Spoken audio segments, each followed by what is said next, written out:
Shalom, selamat malam. Malam. Salam sehat untuk kita semua. Selamat malam.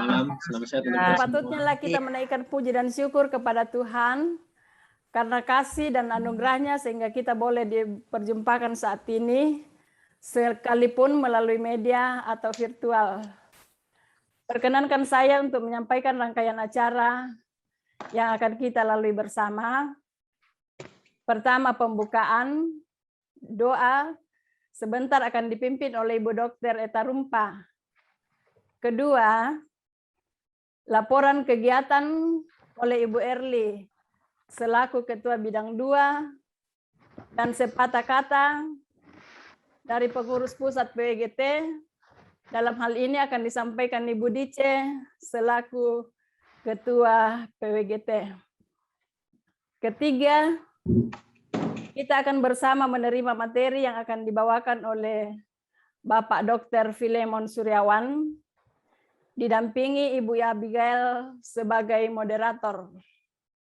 Keempat, penutup, ucapan terima kasih oleh Ibu Nari, dan doa penutup oleh Ibu Lamida.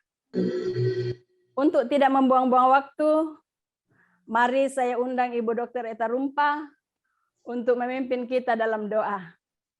Silakan, Bu. Terima kasih, ibu-ibu yang kekasih, Dr. Filemon yang kekasih dalam Tuhan. Untuk memulai acara kita sore hari ini, mari kita minta kekuatan dan pertolongan dari Tuhan. Kita berdoa. Syukur dan terima kasih Tuhan, kami boleh naikkan kepadamu oleh karena kasih dan perkenan-Mu bagi kami semua, sehingga kami boleh bertemu walaupun hanya melalui ruang virtual. Semuanya ini boleh kami jalani oleh karena kasih bagi kami semua. Terima kasih atas semuanya itu Tuhan. Sebelum kami memulai acara ini, kami mohon kehadiran-Mu. Kiranya Engkau mau hadir bersama-sama dengan kami di dalam acara ini. Karuniakan kepada kami cuaca yang baik, terutama mengenai jaringan Tuhan, sehingga Engkau memberkati segala sesuatu yang dipakai di dalam acara ini. Engkau memberkati sehingga semuanya akan boleh berjalan seturut dengan kehendak-Mu dan tidak akan mengalami gangguan-gangguan. Bapa dalam surga, kami juga berdoa untuk Dr. Filemon yang Engkau pakai sebagai narasumber. Tuhan beri kuat, sehat, akal budi baginya, sehingga dia boleh menyampaikan ini sesuai dengan kehendak-Mu ya Bapa. Kami juga berdoa untuk seluruh peserta virtual pada sore hari ini. Kiranya Engkau memperlengkapi mereka, beri kuat, sehat, akal budi, ketekunan terlebih Tuhan, sehingga kami semua boleh mengikutinya dengan penuh sukacita, dan apa yang kami dapatkan, kami boleh beritakan juga kepada yang lain, sehingga orang lain akan dapat mengetahui pengetahuan yang kami dapat pada sore hari ini. Kami berdoa untuk seluruh pengurus PWGT Bidang 2 yang telah merencanakan semuanya ini Tuhan. Tuhan, kiranya Engkau bersama-sama dengan kami di acara kami sore hari ini. Ini doa dan ucapan syukur kami Tuhan, yang kami bawa dalam anak-Mu Yesus Kristus, yang adalah Tuhan dan Juru Selamat kami. Kami berdoa kepadamu. Amin. Amin. Terima kasih kepada Ibu Dokter yang sudah memimpin kita dalam doa. Kita melangkah ke acara yang kedua, laporan kegiatan oleh Ibu Erli. Dengan kasih, disilahkan. Ya. Terima kasih. Selamat malam, Dr. Filemon. Selamat malam, pengurus pusat PWGT, Orwil, pengurus KASIS dan jemaat, dan semua yang hadir dalam Zoom ini. Perkenankan saya, Ibu Erli, Ketua Bidang 2, mewakili rekan-rekan, melaporkan kegiatan kita hari ini maupun yang terlaksana selama ini, khususnya di masa pandemi ini. Bahwa kita patut bersyukur kepada Tuhan yang Maha Kuasa atas hikmat dan kasih-Nya sehingga di tengah-tengah pandemi yang kita alami saat ini dan mengingatkan kita bahwa 1 tahun lebih kita berada dalam situasi yang mencemaskan, bahkan melihat kenyataan yang begitu tragis. Ada banyak saudara-saudara kita yang terpapar virus corona, ada yang dirawat di rumah sakit, ada yang isoman di rumah, bahkan ada yang meninggal. Iya. Hal tersebut membuat kita tersentak bahwa sebagai pengurus PWGT adalah merupakan tanggung jawab kita untuk memberi edukasi dan pendampingan kepada warga kita agar kita tenang hidup berdampingan dengan COVID. Karena itu, kegiatan yang kita laksanakan sore sampai malam ini bersama dengan Bapak Dr. Filemon Suryawan sebagai ahli paru di Rumah Sakit Elim Rantepao dengan materi bagaimana menghadapi pandemi COVID-19. Dan juga ada testimoni dari Ibu Manganan dan Ibu Lois yang telah melewati isoman dengan baik. Perlu juga kami sampaikan bahwa selama pandemi pengurus pusat PWGT melalui bidang 2 telah mensosialisasikan 5M melalui perkunjungan ke beberapa klasis. Dan juga kami membagi-bagikan bibit sayur-sayuran ke wilayah 1, 2, dan 3, membagi sembako ke beberapa orang yang membutuhkan, tukang-tukang sitor, dan juga mengunjungi anak-anak disabilitas bekerjasama dengan Krisis Center Gereja Toraja.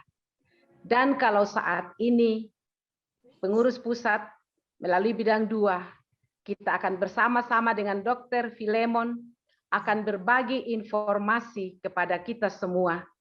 Semoga materi ini melalui bagaimana menghadapi pandemi COVID-19 bisa memutus rantai penyebaran COVID-19.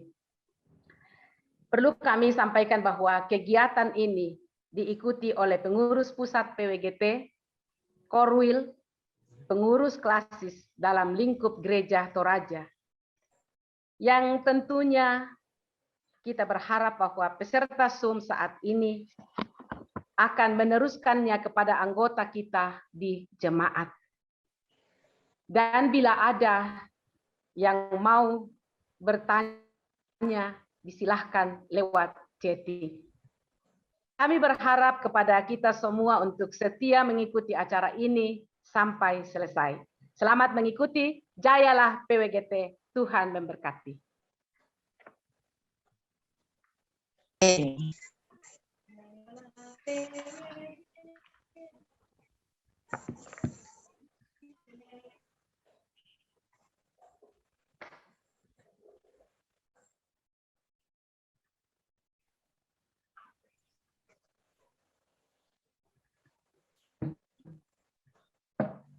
Selamat sore. Ini saya bisa mulai atau maaf tadi agak. Halo. Halo. Ini ada yang saya bisa mulai atau ada acara lagi sebelumnya? Ibu Berta masih ada sepatah kata dari Ibu Ketua. Oh ya, silakan. Pengurus pusat. Oh ya, siap. Disilakan Ibu Dices, Ibu Berta sudah. Selamat sore. Salam sejahtera atas kita sekalian. Salam persekutuan dan salam sehat. Dr. Filemon yang saya hormati bersama dengan segenap peserta dari klasis dan jemaat yang telah hadir di dalam Zoom pada sore hari ini. Pengurus pusat PWGT bersyukur bahwa kita bisa melaksanakan kegiatan ini dalam rangka mengedukasi anggota kita bagaimana bersama COVID-19 bersama Dr. Filemon Suryawan, ahli paru.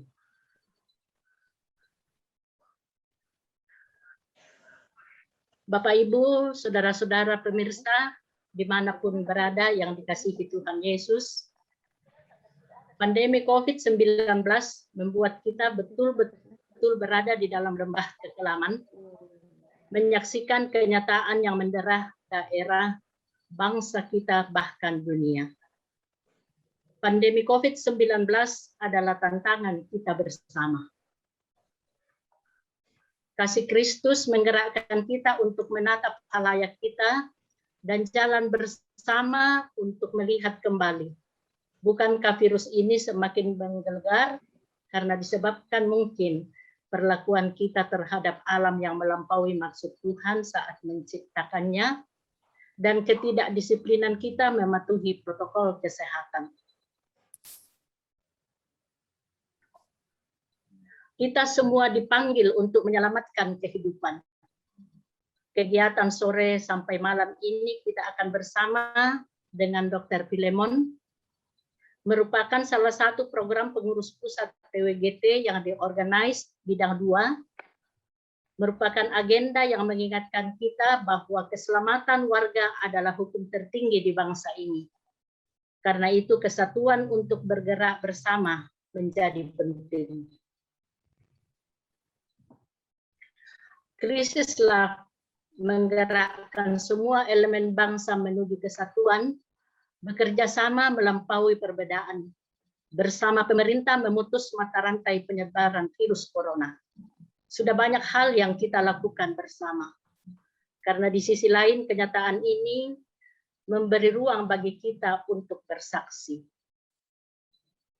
Pengurus pusat PWGT sangat mengapresiasi pengurus PWGT di semua lingkup yang telah banyak berpartisipasi dalam rupa-rupa bentuk. Namun jangan berhenti sampai di sini, perjalanan kita masih panjang.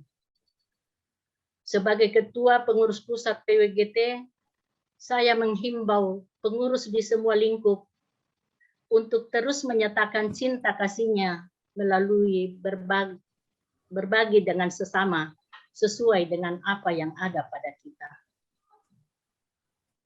PWGT kiranya hadir sebagai pendidik, motivator, peduli, peka, melihat area pelayanan kita, dan mengambil langkah-langkah konkret sebagai tanggung jawab beriman kita.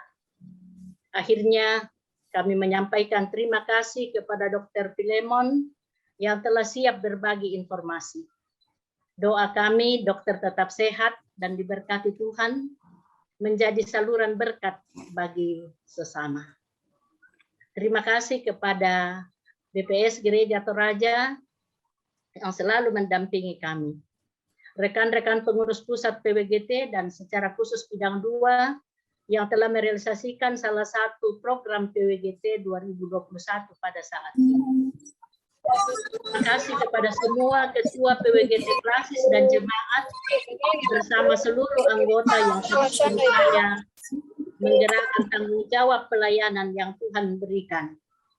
Tetap sehat dan semangat mewujudkan pelayanan yang bermanfaat. Thank you. God bless you. Terima kasih kepada Ibu Dice. Tuhan memberkati. Kita melangkah ke acara ketiga. Dengan kasih, kami mengundang Ibu Abi Gail untuk mendampingi Pak Dr. Filemon sebagai moderator. Dengan kasih, disilakan.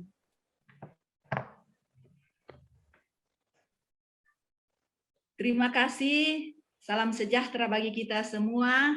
Salam sehat. Ya. Saya tidak tahu seberapa banyak di antara kita yang sudah mengenal Dr. Filemon. Paling tidak yang pernah mengikuti acara di TS Channel beberapa minggu lalu, dan sudah beberapa kali Dr. Filemon berbicara tentang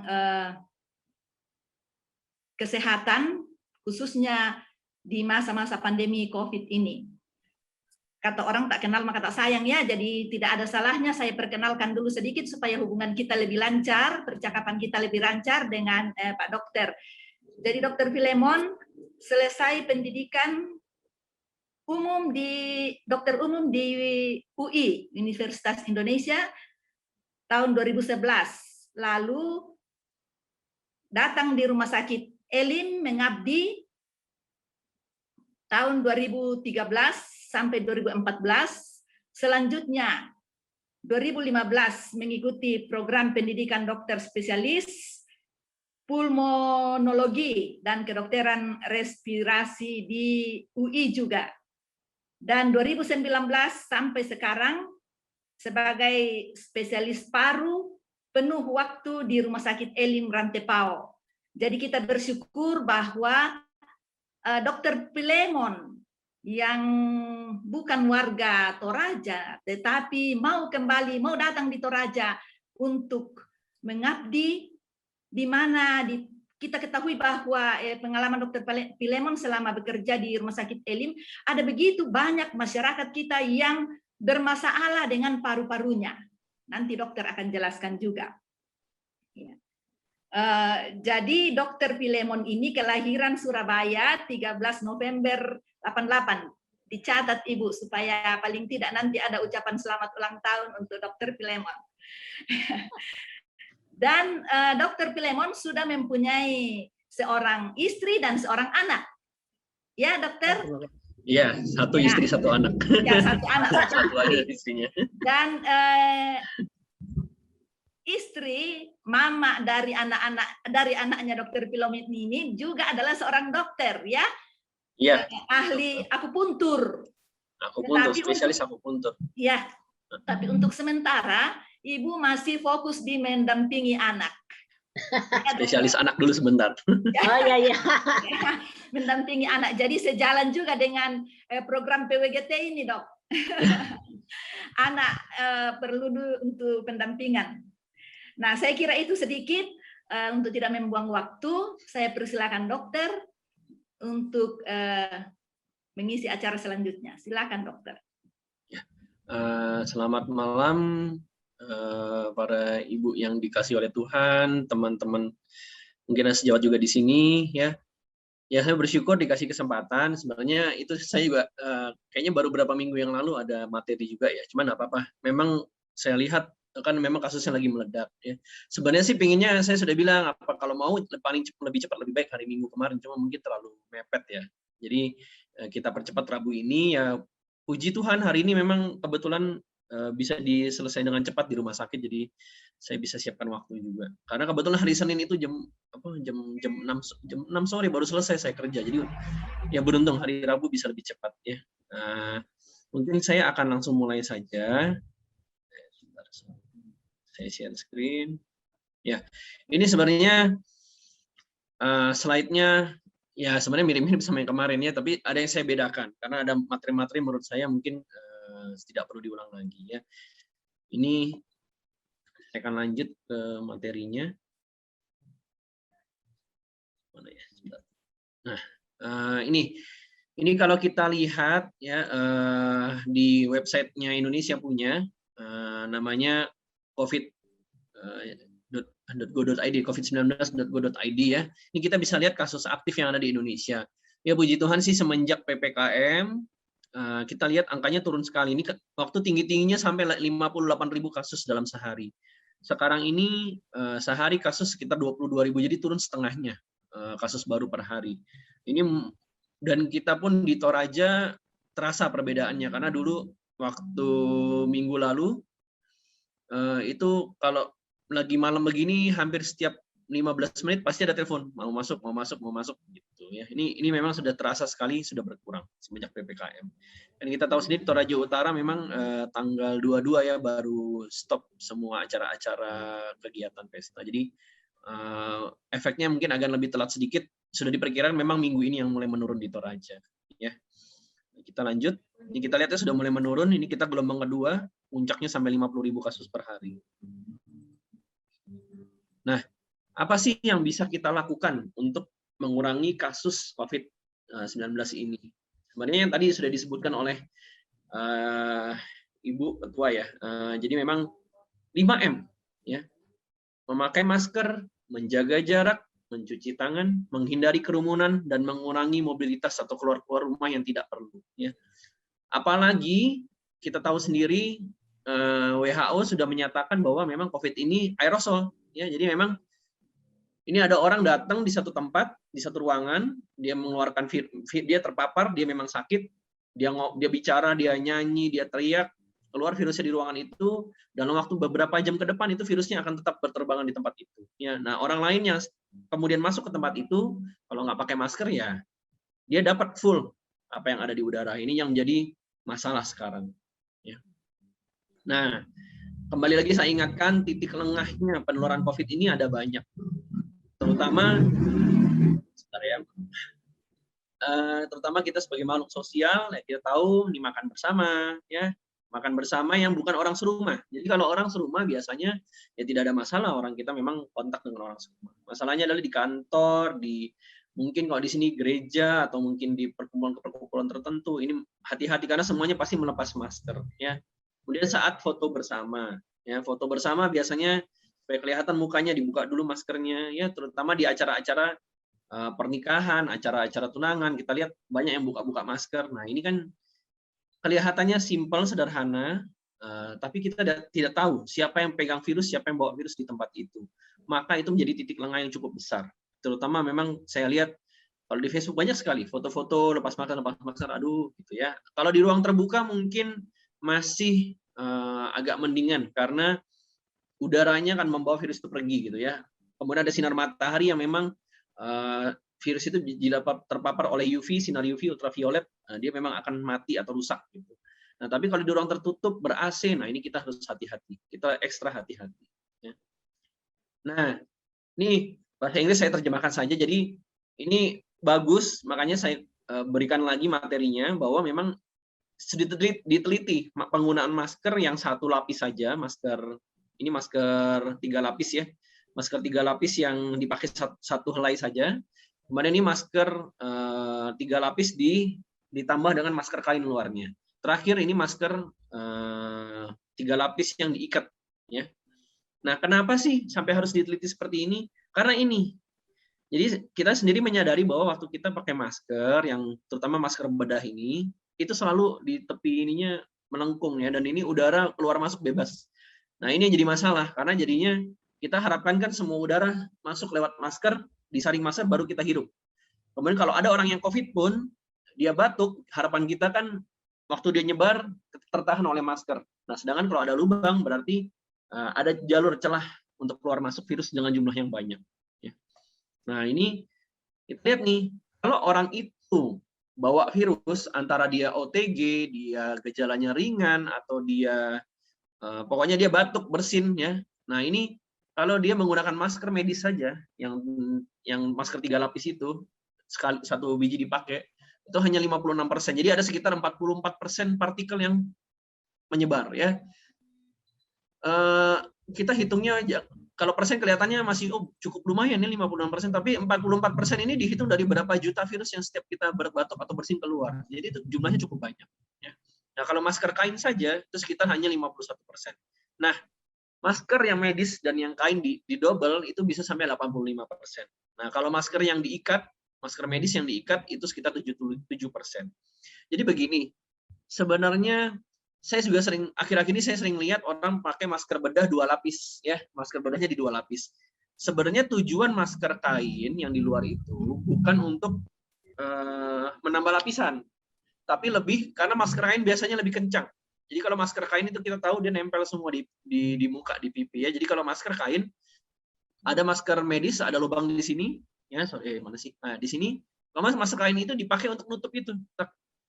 Jadi rapat. Nah, makanya kenapa efektivitasnya baik ya, yang orang-orang secara umum bisa kerjakan itu karena kalau masker-masker yang lain mungkin agak susah ya.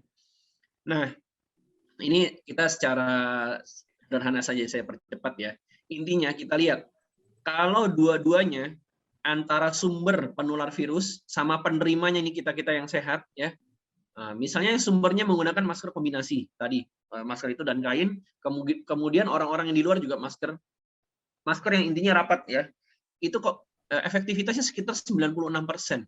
Jadi ini sebenarnya kalau semua orang bermasker, itulah kenapa dibilang harus pakai masker, karena masker ini proteksinya dua arah. Kalau kita hanya satu orang pakai masker, sedangkan orang-orang lain yang sakit tidak pakai masker, menggunakan virus dalam jumlah banyak, maka meskipun kita pakai masker, meskipun yang masuk hanya sekitar 10-20%, tapi jumlahnya kan banyak, karena banyak orang yang mengeluarkan virus di udara. Sedangkan kalau dua-duanya menggunakan masker, maka waktu virusnya mau keluar juga ditahan, waktu virusnya mau masuk juga ditahan, jadi jumlahnya sedikit sekali. Ini kenapa efektivitasnya bisa sampai 96%. Begitu juga kalau masker medisnya diikat di samping. Nah, sekarang kita lihat memang banyak masker-masker N95 yang harganya cukup terjangkau.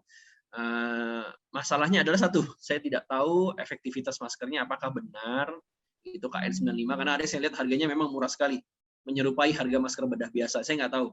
Cuman memang yang saya lihat masker-masker KN95 itu dia bagus karena dia biasanya rapat sekali di wajah, ya. Nah, yang seperti itu boleh jadi pilihan. Yang penting maskernya rapat di wajah. Nah, apa artinya ini tadi? Gunakan masker setidaknya 3 lapis menutup di wajah. Nah, kalau masker tidak menutup rapat, ada cara lain.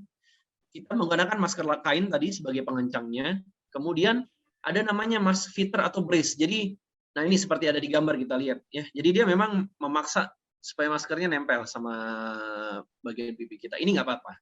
Ini sama seperti pakai masker kain yang memang diikat ditutup dengan masker 3 lapis yang ditutup dengan masker kain. Intinya rapat di sini, ya. Begini nih rapat, tertutup mulutnya sama hidungnya. Oke. Nah, kalau menggunakan masker N95, KN95, sekarang ini standar Korea KF94 atau yang sejenisnya, yang penting merapat di wajah, tidak perlu dilapisi masker lain. Karena masker yang satunya lagi ini percuma, ya cuman buang-buang aja. Kecuali, nah memang ada beberapa kasus kita misalnya di rumah sakit, kan tidak mungkin kita pakai N95 ke dalam, pas keluar kita mau tulis status, kita buang, kita pakai N95 lagi. Itu harganya karena lumayan gitu, lumayan mahal, itu buang-buang.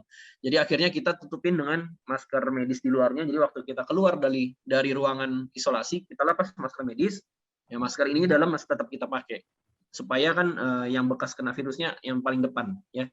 Yang terciprat-ciprat itu yang paling depan. Ya sebenarnya memang tidak maksimal, tapi ya setidaknya kita bisa menghemat. Gitu. Ya karena harganya kalau yang benar-benar N95 kan cukup mahal satu maskernya. Nah, ini yang tadi saya bilang. 7 Mei 2021 itu virus SARS-CoV-2 ya yang menyebabkan COVID ini dia melalui udara ya. Jadi dia inhalasi masuk ke saluran napas waktu kita tarik napas dalam, kemudian ada virus di luar masuk ke napas kita ya. Kemudian ini virus yang menempel di membran yang terbuka. Jadi bukan cuma kulit ya. Kalau kulit aja mungkin nggak masalah karena kita ada sistem proteksinya. Nah, masalahnya kalau kita kucek-kucek mata itu kan mukosa. Di sini itu mukosa semua ya. Lubang hidung, dalam mulut ya, itu kan semua mukosa yang basah-basah itu semua mukosa. Perlindungannya mungkin tidak sebaik yang di kulit luar. Kan kulit luar kita ada bagian yang keras ya. Nah, mukosa ini yang mudah-mudah menular ya. Jadi hati-hati. Kucek mata hati-hati ya. Kalau saya biasa bawa alkohol, kalau mau kucek mata gatal sekali ya semprot dulu alkohol sebentar baru kucek mata ya. Kemudian menyentuh membran mukus dengan tangan tadi yang terkontaminasi virus ya, ini intinya itu. Nah, sumbernya dari mana? Orang yang menularkan virus dari napasnya. Nah, ini yang jadi masalah. Ruang tertutup pakai AC. Jadi AC itu bukan ventilasi yang baik ya. AC itu dia ambil udara ruangan yang lebih hangat, masuk ke dalam, didinginkan oleh freon, dikembalikan lagi. Jadi itu sebenarnya udara di dalam ruangan yang putar-putar saja. Ya.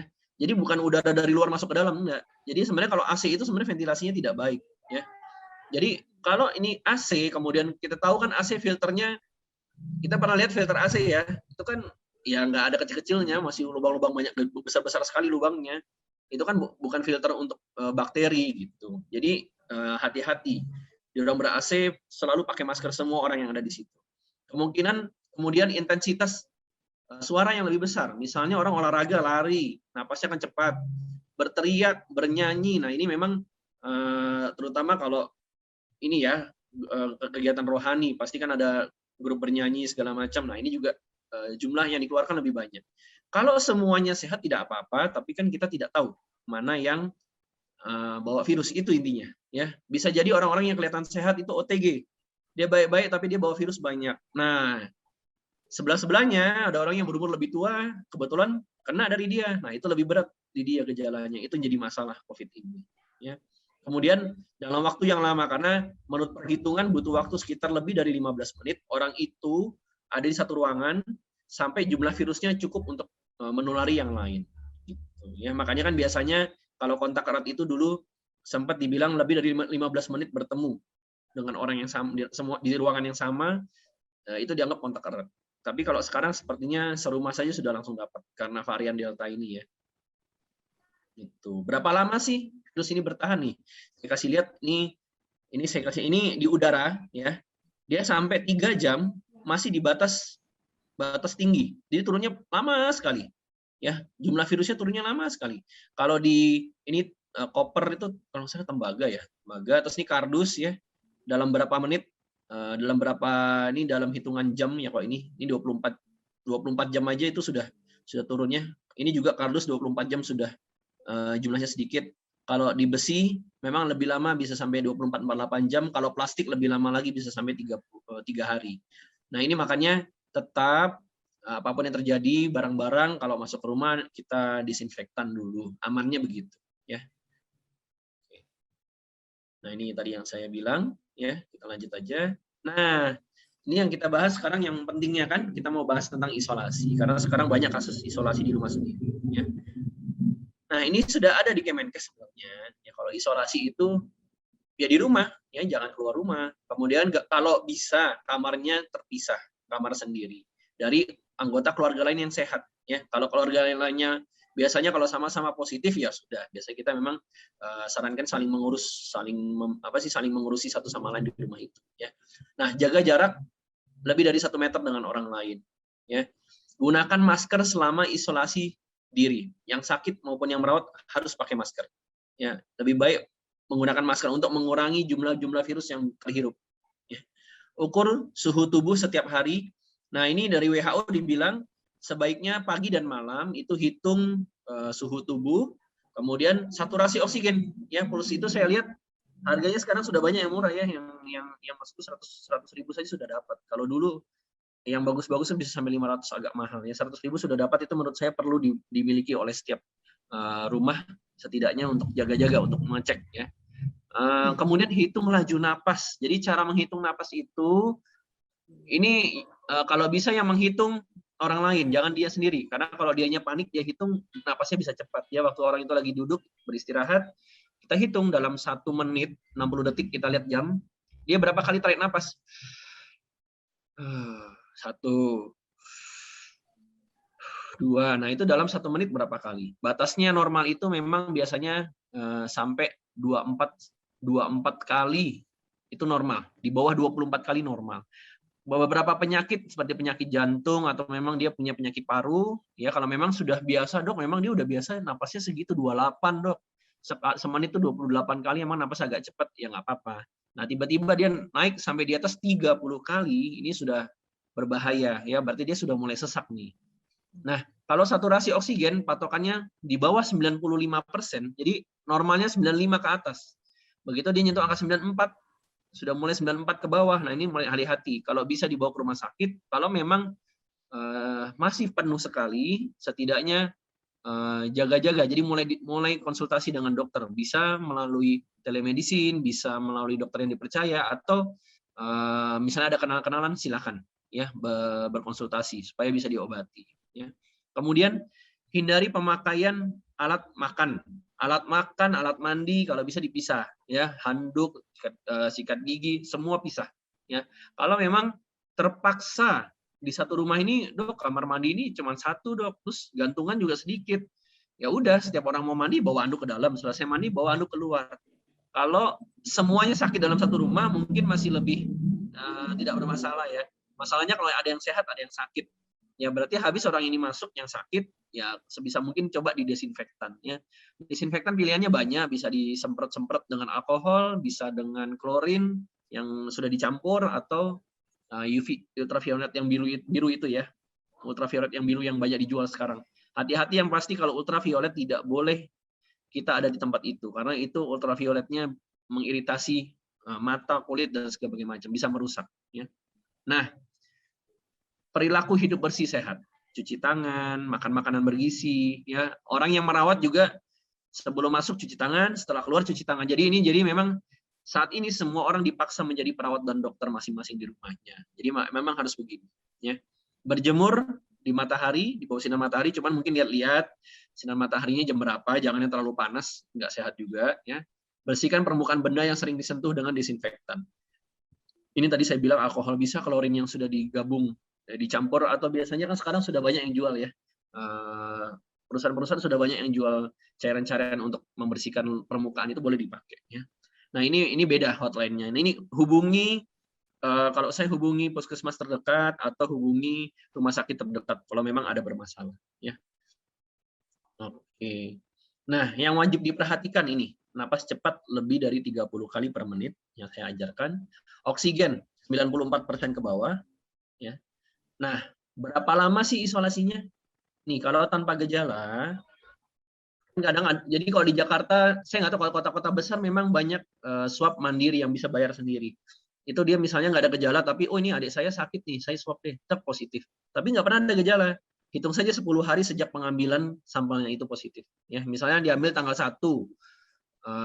Kalau di Jakarta cepet tuh, sehari keluar. Misalnya keluar dia baru tanggal 3.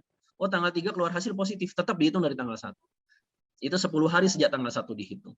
Kalau sudah 10 hari sudah selesai. Kenapa 10 hari? Karena penelitiannya setelah 10 hari itu virusnya sudah nggak aktif.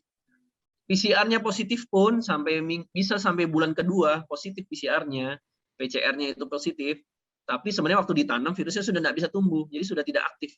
PCR itu, jadi gini, jangan berpikir kalau PCR positif itu masih sakit, enggak. Jadi PCR itu dia hanya ketemu potongan kukunya aja nih kita ketemu, dibilang orangnya ada gitu. Padahal belum tentu, bisa jadi cuma potongan bekas gunting kuku aja, kan orangnya sudah pergi kemana, sudah jauh gitu kan. Sama dengan virus ini, potongannya saja sedikit ketemu positif, padahal dia sudah tidak aktif gitu. Jadi jangan terlalu berpatokan pada hasil PCR. Ya. Nah, kalau gejala ringan, biasanya 10 hari isolasi, ya timbul gejalanya. Jadi misalnya dia batuk pilek dari tanggal 1, tapi swab baru tanggal 5. Baru dia swab, aduh udah swab deh, nih kok nggak baik-baik, mulai hilang penciuman kan. Di swab positif ternyata tanggal 5. Nah, dihitung dari tanggal 1 tetap gejala pertamanya, karena virusnya mulai bikin sakit kan tanggal 1. Ya. Ditambah minimal 3 hari bebas gejala. Jadi misalnya batuk dari tanggal 1, pas tanggal 10 sudah nggak batuk nih, ya udah tambah 3 hari. Jadi memang minimal 13 hari. Ya, minimal 13 hari. Misalnya batuknya baru berhenti tanggal 7, tetap 10 hari, tambah 3 hari. Pokoknya 13 hari aja lah, biar aman ya. Kalau amannya 13 hari. Nah, gimana dok untuk pasien-pasien yang ini sudah sembuh nih, sudah 2 minggu, kok masih batuk, masih hilang penciumannya? Ya, jadi memang ini secara umum seperti ini, tapi pada kasus kenyataannya, gejala-gejala COVID ini banyak yang sifatnya lama bertahan. Ya, jadi ada pasien-pasien saya yang memang hilang penciuman sampai 3 bulan. Setelah 3 bulan baru mulai kembali penciumannya sedikit-sedikit. Jadi memang ini butuh waktu yang lebih lama. Jadi tetap patokan kita biasanya kalau sudah setelah 10 hari dia mulai baik-baik badannya, sudah enak badannya, sudah nggak demam lagi, kita lihat demamnya saja. Gitu. Jadi kita lihat gejala lainnya. Karena beberapa gejala masih ada. Kalau batuk kadang ada yang bertahan terus, bertahan sampai sebulan, 2 bulan, 3 bulan. Bahkan istilahnya nih perawatku yang di rumah sakit pun itu sampai sekarang aja kadang masih suka batuk-batuk ya, meskipun sudah dari bulan Januari, sudah lama. Jadi memang jeleknya virus ini, selesai dia singgah di kita, dia bikin rusak semua, dia tinggal, masalahnya rusak ini susah kembali normalnya. Jadi memang kita lihat-lihat. Jadi kalau memang bingung, tanyakan ke dokter ya. Tapi secara umum seperti itu, 10 hari itu sudah tidak aktif virusnya. Kalau memang sakitnya agak berat, ditambah 3 hari boleh. Ya. Oke. Nah, ini sebenarnya materinya harusnya oleh dokter spesialis anak, tapi saya bantu saja ya. Tapi kalau ada pertanyaan-pertanyaan yang lebih detail mungkin nanti ke dokter spesialis anak lebih tahu ya. Bantu nih, kalau anak kan agak susah ya, apalagi ke ibu menyusui segala macam ya. Intinya gini, syarat isolasi anak ini, dia tidak bergejala atau gejala ringan ya. Batuk, pilek, demam, diare, muntah, ruam-ruam. Ruam-ruam itu merah-merah di kulit ya, ada merah-merah di kulit itu ringan. Ya, anaknya aktif, bisa makan minum, kemudian memang harus menerapkan etika batuk. Jadi kalau ini termasuk orang dewasa ya. Jadi kalau kita di rumah batuk, tutup masker atau batuknya dengan begitu tuh. Dengan mana nih? Jadi lengan baju bagian dalam ya. Kita tutup ini atau bersin di situ. Atau pakai tisu atau pakai yang lain. Kalau memang harus terpaksa pakai tangan, setelah itu cuci. Tapi sebenarnya tangan tidak maksimal karena pasti banyak lubang-lubang waktu kita batuk atau bersinnya. Jadi etika batuknya harus bagus supaya virusnya tidak jumlahnya tidak banyak yang keluar. Kemudian orang tuanya harus bisa memantau gejala keluhan anak. Jadi jangan yang ya udah dirawat di rumah deh. Kalau orang tuanya pergi-pergi terus, nggak ada yang liatin anaknya kan nggak bisa dipantau, kita nggak bisa tahu ya. Pemeriksaan suhu sama, kemudian dipastikan ini ventilasinya yang baik. Jadi jendela dibuka, kipas angin mungkin ya, supaya ventilasinya baik. Nah, siapa sih yang disarankan merawat anak? Orang tua atau pengasuh boleh, ya. Baiknya sih yang berisiko rendah. Jadi yang sudah vaksin, yang memang tidak ada penyakit-penyakit, yang usianya masih usia mungkin belum masuk usia tua, ya. Makanya vaksin ini harus dikejar karena setidaknya kalau sudah ada 1-2 orang vaksin bisa membantu anggota keluarga lainnya, ya. Dapat diisolasi bersama anggota keluarga yang positif COVID, boleh bareng-bareng, ya. Kalau beda, misalnya ibunya negatif, anaknya positif, ya kasih jarak tidur 2 meter di kasur terpisah, ya. Ini ideal, ya ini idealnya begini. Saya tahu memang pada kenyataannya banyak yang susah ya. Setidaknya kalau memang terpaksa sekali, setidaknya ibunya memang pakai masker, ya ibunya pakai masker saat tidur. Jangan mudah menyentuh bagian muka, mulut, mata, ya kalau tidak cuci tangan. Ya. Nah, ini kalau pada anak sesuai umur. Nanti slide-nya saya akan bagikannya di grup chat nanti supaya bisa di-download, boleh. Atau ini sebenarnya di internet juga ada, banyak yang bahas ya. Ini sesuai umurnya anak beda-beda, batas napas cepatnya beda-beda. Ya. Kalau di bawah 2 bulan lebih dari 60 kali itu baru bahaya karena anak makin kecil anak napasnya pasti makin cepat normalnya. Ya. Nah ini kalau udah di atas 5 tahun sekitar di atas 30 kali per menit, ini mirip-mirip seperti orang dewasa lah ya, 30 kali per menit. Oke. Nah waspada ini. Nanti boleh diambil apa nanti saya kasih slide-nya atau di screenshot boleh ya. Anaknya banyak tidur. Tadi biasanya anaknya aktif, kok ini banyak tidur, lemas ya. Kita selalu warning tuh kalau anak yang tadinya bandel lari-lari kok tiba-tiba tidur terus, napasnya makin cepat ya. Kemudian ada cekungan di dada. Nah, ini nanti akan saya kasih lihat videonya. Oksigennya di bawah 95%, matanya merah, beruam dan lehernya bengkak ya. Kalau ruam saja nggak apa-apa, tapi mata merah, ruam dan leher bengkak. 3 ini. Demamnya sudah lebih dari 7 hari, ya. Kemudian kejang, ini kalau bisa harus ke rumah sakit, ya.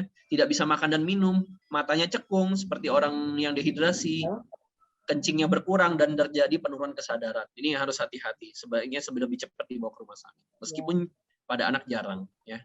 Nah ini saya kasih, nggak bisa. Nah ini lihat ya, waktu dia tarik napas. Ini yang cekung nih, antara tulang rusuknya ada cekungan sama di sini juga nih. Ya, ini sesak. Ini tanda anak yang sesak. Ya, jangan disepelekan kalau kita lihat seperti ini. Tuh. Kita lihat ya. Ya, tarik napas, kelihatan dia. Ya. Nah, itu sekian dari saya. Mungkin nanti bisa lebih banyak ditanya jawab karena menurut saya pasti ada hal-hal yang sifatnya khusus ya. Kalau secara umum kan sudah banyak yang sharing, ilmunya sudah banyak. Silakan kalau ada yang mau ditanyakan.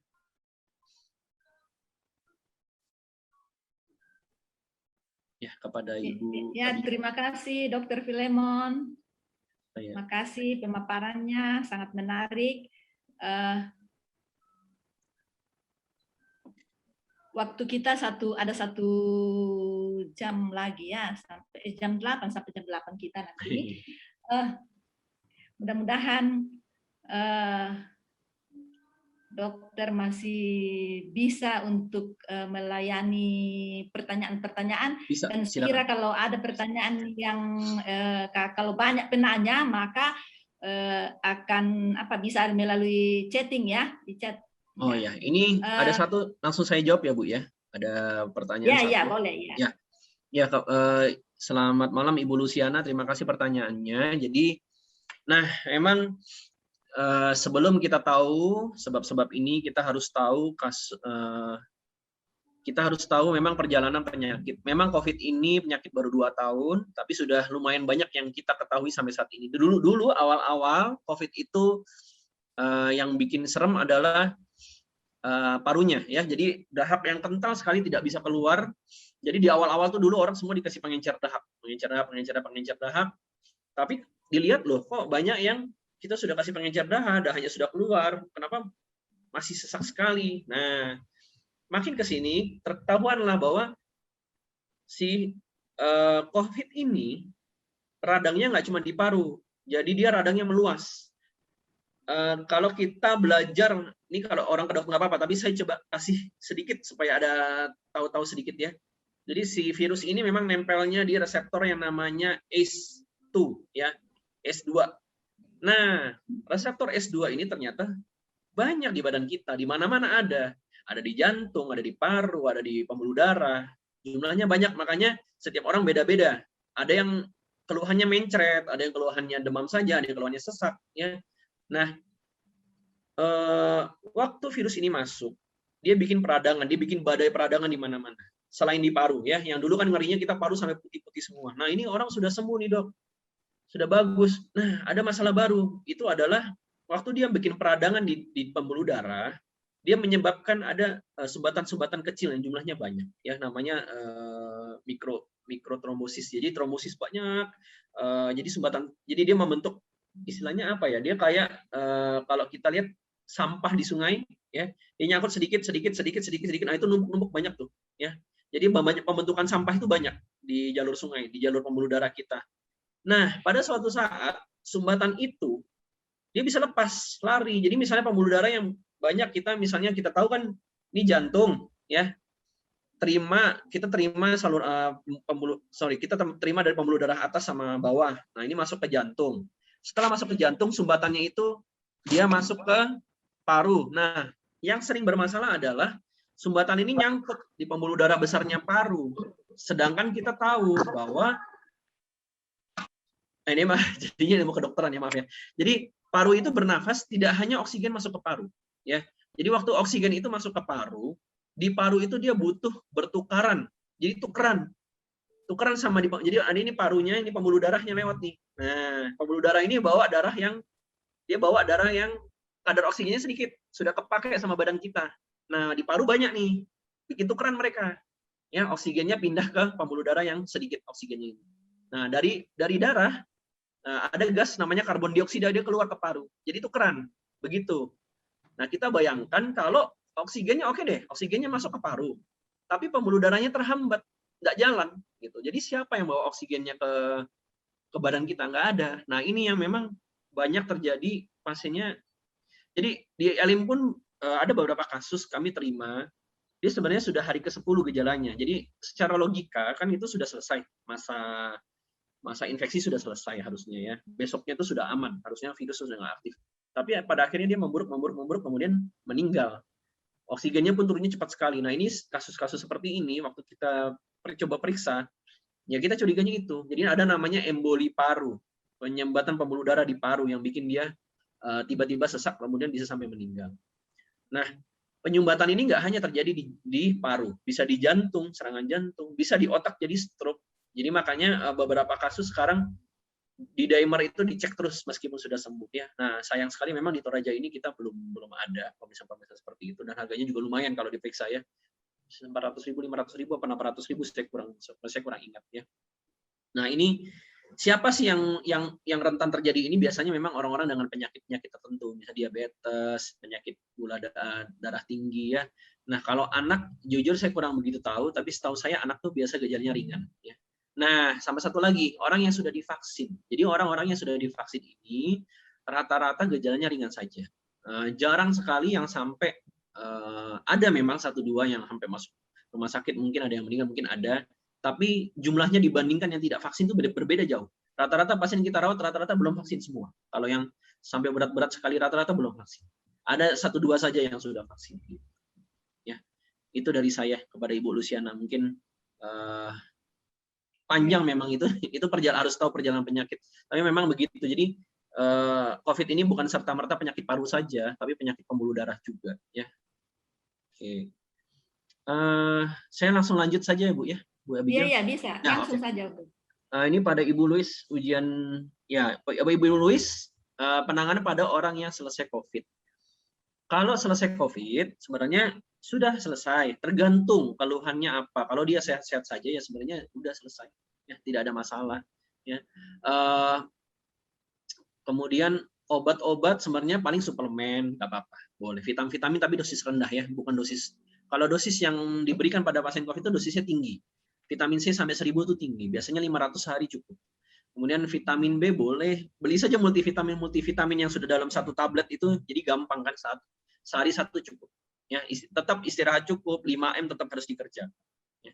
Nah, sesuai gejala kalau dia masih ada batuk, kalau saya gini, prinsip pengobatan adalah kalau batuk tidak mengganggu, cuman begitu aja ya kan, sebenarnya kan tidak mengganggu, nggak usah diobati.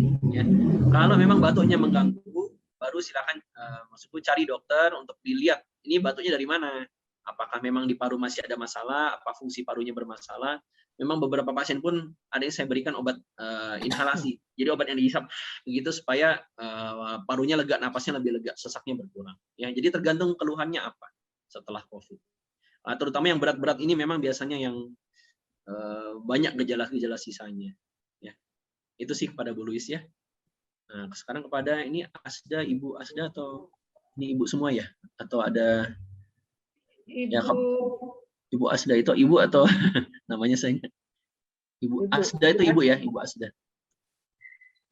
Ya, Ibu Asda, selamat malam. Jadi 10 hari masih lemas, selera kurang tuh. Nah, ini jadi ini pasiennya lemas. Kalau perlu dicek oksigennya boleh ya. Selera makan iya pasti berkurang, apalagi orang tua. Seingat saya masuk ke Elim kemarin orang tua semua ya. Orang tua ini kita tahu dia makan biasa juga sedikit. Nah, dia penciumannya sekarang terganggu. Kita tahu makan itu rasanya sebagian besar dari penciuman. Ya, jadi kalau kita ada rasa jeruk minum teh, rasa jeruk, rasa ini, itu semua penciumannya. Kalau penciumannya hilang, ya rasanya air manis saja, nggak ada rasa apa-apa. Nah, ini memang kan mengganggu.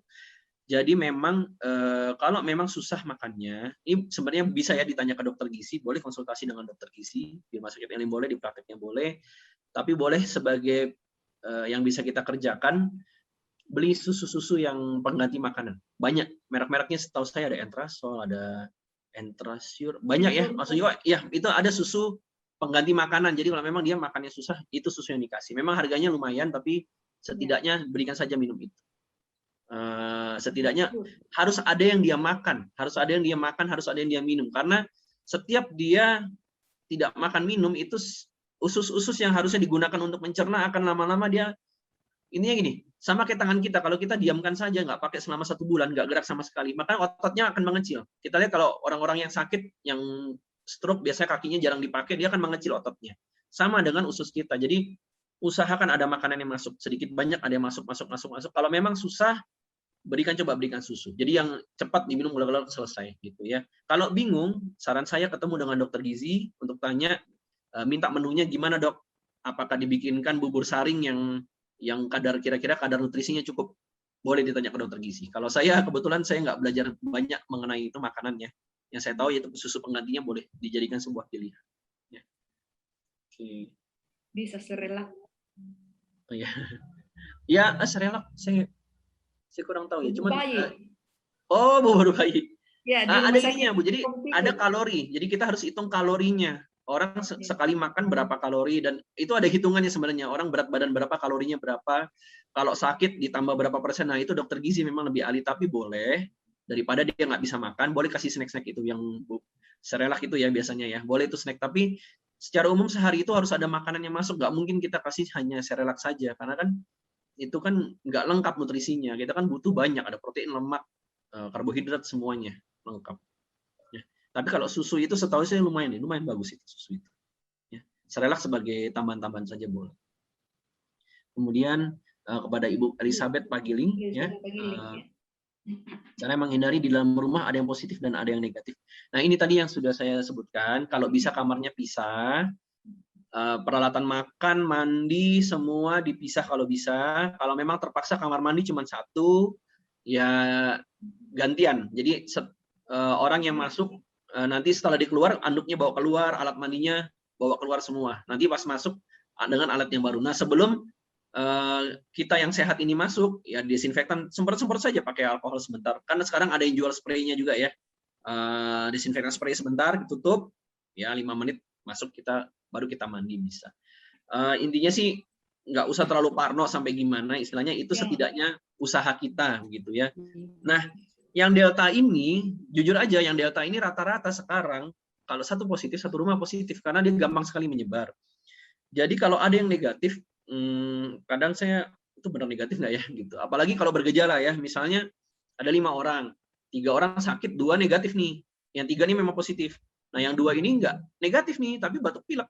Ya kan kita jadi pertanyaan ya, sebenarnya jangan-jangan positif juga gitu. Jadi tetap jaga-jaga, intinya antara orang satu dengan yang lain kalau bisa didesinfektan dulu. Ya alatnya di masing-masing, gayungnya sendiri-sendiri, anduknya sendiri-sendiri, sabunnya kalau sabun cair gampang ya, sabun batang mungkin saya, tapi kan sabun itu dia membunuh bakteri juga, jadi seharusnya tidak ada masalah kalau dengan sabun. Sikat gigi pisah ya, jangan jadi satu ya, itu aja. Kan kadang-kadang mungkin siapa tahu ada yang gabung-gabung ya, pokoknya dipisah semua. Alat makan, sendok, garpu, ini kalau bisa dikasih satu piring, udah ada lauk semua lengkap sama sendok piringnya udah kasih ke dia, kita makan di tempat yang lain, maksudnya di piring sendok garpu yang lain ya gitu. Kalau kita kelas Sultan kayaknya sama itu dong. Sementara terpapar COVID, isoman, disop hasil positif.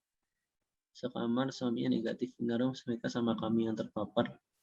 Nah ini tadi kita sebutkan kan, ibunya sudah divaksin, boleh nih. Kan anak pasti bagaimanapun dia akan butuh ada yang ngurus ya, apalagi saya aja sebagai yang udah agak besar aja, kalau masih ada ibuku pasti pengen rasanya diurusin kalau sakit kan. Nah, jadi memang butuh, enggak apa-apa ibunya yang bantu urus, tapi yang penting itu sebelum masuk dan sesudah selesai ngurusin anak, sekamar ya. Kalau bisa tidak sekamar, kan udah 16 tahun kayaknya nggak masalah ya. 16 tahun udah bisa. Kalau bisa tidak sekamar, kalau terpaksa sekamar itu ya diberi jarak lah, tempat tidurnya dipisah kalau bisa ya, tempat tidurnya jarak sekitar 2 meter. Kalau ada jarak di rumahnya segitu. Kalau nggak ada dan ada kamar lain, lebih baik bisa kamar aja. Kalau ada apa-apa anaknya kan bisa telepon atau manggil ya. Nah, saya sarankan, saya nggak tahu suaminya udah vaksin belum ya. Sebenarnya kalau ibu ini termasuknya cukup aman ya. Sebenarnya kalau sudah vaksin 2 kali termasuk aman ya. Nah, ini tanggal 26 Juli. Loh, sebentar. Kami lagi isoman positif.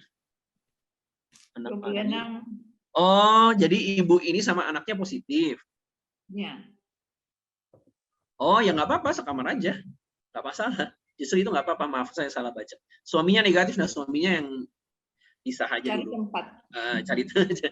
Kalau misalnya harus rumah pun itu tadi saya bilang, dia kan bantu, jadi biasa dalam rumah itu ada yang bantu kan, yang beli-beli makanan apa segala macam bisa suaminya. Tapi kalau suaminya ada gejala meskipun negatif, saran saya tetap anggap dia positif ya.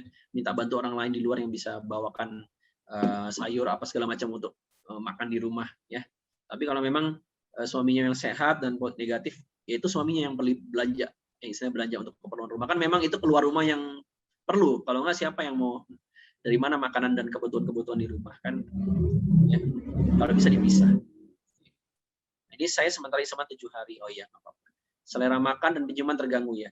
Ini ada penelitian baru ya. Sebenarnya udah agak lama sih, tapi ini baru-baru keluar lagi memang.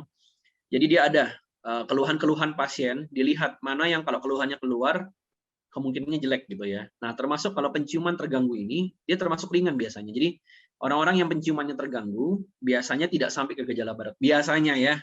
Ada juga pasti ada. Cuman kebanyakan dia masuk di gejala ringan-ringan saja. Ya, harapan saya sih ringan-ringan aja sampai sembuh ya. Jangan lebih berat.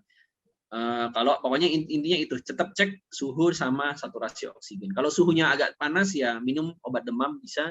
Kalau saturasinya turun segera lapor ke fasilitas kesehatan terdekat yang ada. Gitu. Ini Ibu Elizabeth Sule lagi. Kenapa anak yang berumur di bawah 12 tahun belum divaksin? Gini, jadi belum divaksin bukan karena apa-apa, karena belum ada datanya ya. Kan kayak kemarin kita waktu vaksin pertama kali kan bahkan orang tua aja nggak boleh, ya. Orang tua aja nggak disarankan dulu karena belum ada datanya. Nggak mungkin kita kasih percobaan, istilah gini, ada namanya percobaan, tapi percobaan itu harus diregulasi, istilahnya harus dipantau. Jadi misalnya di Bandung ada penelitian tuh yang Sinovac pertama kali di Indonesia. Itu memang misalnya ada dimasukin orang tua misalnya ya, ada dimasukin anak. Tapi itu harus dipantau, dilihat ini bener nggak ada apa-apa nih, atau bakal ada masalah gitu. Nah makanya kita belum bisa di bawah umur segitu karena belum ada datanya, kita belum tahu. Ya daripada pakai kita vaksin ternyata ada masalah nantinya, itu kan jadi bermasalah. Ya. Nah data-data penelitian ini kita akan tunggu lah, nanti seiring berjalannya waktu itu akan bertambah. Lama-lama dulu ibu hamil kan nggak boleh, sekarang sudah boleh kan. Dulu penyakit-penyakit tertentu nggak boleh, sekarang udah nggak apa-apa, vaksin aja aman. Tuh. Nah mungkin nanti tergantung juga jenis-jenis vaksinnya karena saya lihat sudah mulai banyak vaksin masuk ya, ada Moderna, Pfizer, itu mungkin nanti beda lagi. Kalau yang Sinovac selama ini sih aman-aman. Tapi di bawah 12 tahun nanti dulu memang belum waktunya ya. Sabar menunggu. Nah, selamat malam pada Ibu Lili. Saudara saya sudah 1 bulan dirawat, masih sesak napas selama dibantu O2. Nah, jadi ini biasanya kalau positif, kita ngomong positif PCR ya Bu Lili, PCR itu bisa sampai 3 bulan. Jadi zaman dulu ada yang rawat di Jakarta itu sampai 3 bulan pasiennya sudah bisa lari-lari. Tapi karena PCR positif terus ditahan di Wisma Atlet. Bingung dokternya juga. Nah, kemudian ada penelitian ini setelah 10 hari memang virus sudah tidak aktif. Jadi kalau positif bisa aja masih, tapi sekarang ini sebenarnya bukan COVID-nya yang bermasalah, bukan virusnya. Virusnya sudah jauh, udah nggak ada tuh. Nah, sekarang yang jadi masalah adalah dia pasca COVID-nya. Jadi antara dua nih.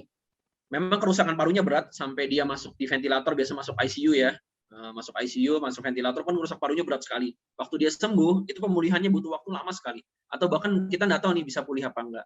Yang kedua tadi, jadi sumbatan-sumbatannya sudah banyak pembuluh darah di dalam tubuh. Nah ini sumbatan-sumbatan ini yang mengganggu, ya tiba-tiba nyumbat di pembuluh darah paru, di jantung, di otak kita nggak tahu. Nah ini yang memang obat kita masih cari ya, kerusakan paru ini kita masih cari obatnya apa yang bisa memperbaiki kerusakan-kerusakan yang ada di paru yang lumayan hebat ya. Nah kalau sampai sebulan memang biasanya ada pasienku memang dirawat sampai sebulan, biasanya sudah sembuh pun dia masih sesak ya, oksigennya masih belum bisa lepas. Ya itu biasanya kita nggak berani pulangkan. Kita akan pulangkan kalau dia sudah lepas O2, dia sudah di atas 90, di atas 92 aja tuh kita sudah lumayan tenang, kita kasih pulang ya.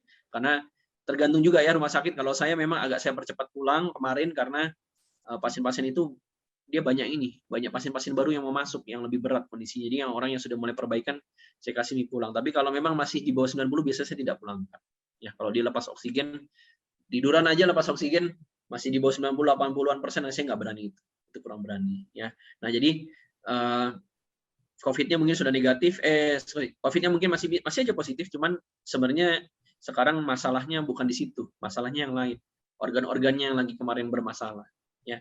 Ya kalau saya sabar, bantu doa saja supaya lekas bisa pulih ya. Pada Ibu Silviani, saya sudah 5 hari dinyatakan positif, isoman sendiri, kadang sesak. Oh, nanti boleh setahu saya ini boleh nggak ya ngasih obat di sini? Jadi ada obat, bisa dikasih obat asma. Coba nanti minta sama fasilitas kesehatan terdekat, bisa nggak minta obat untuk sesaknya, salbutamol misalnya ya, boleh nih. Coba salbutamol cocok apa enggak? Sebenarnya nggak boleh sih saya kasih resep, cuman coba tanya ke fasilitas kesehatan, saya bisa ditambah nggak obat asma? Kata dokter paru boleh ditambah 1 tuh yang salbutamol. Coba aja tanya. Kemudian kalau sesak, kalau bisa diukur berapa kali napas dalam semenit sama oksigennya, kalau bisa diperiksa saturasi oksigen ya, biar kita ada datanya gitu. Kalau cuma bilang sesak, kadang ternyata sesaknya sesak dari lambung gitu, asam lambungnya karena banyak minum obat makannya sedikit, asam lambung naik, sesak, padahal bukan sesak paru. Nah itu kan beda ya. Jadi coba dicek saturasinya baru nanti minta obat. Mungkin kalau ada di rumah cek saturasi di rumah, kalau nggak ada ya di fasilitas kesehatan coba minta dicek oksigennya berapa persen ya. Itu dari saya sih. Dicari dulu sesaknya dari mana juga ya.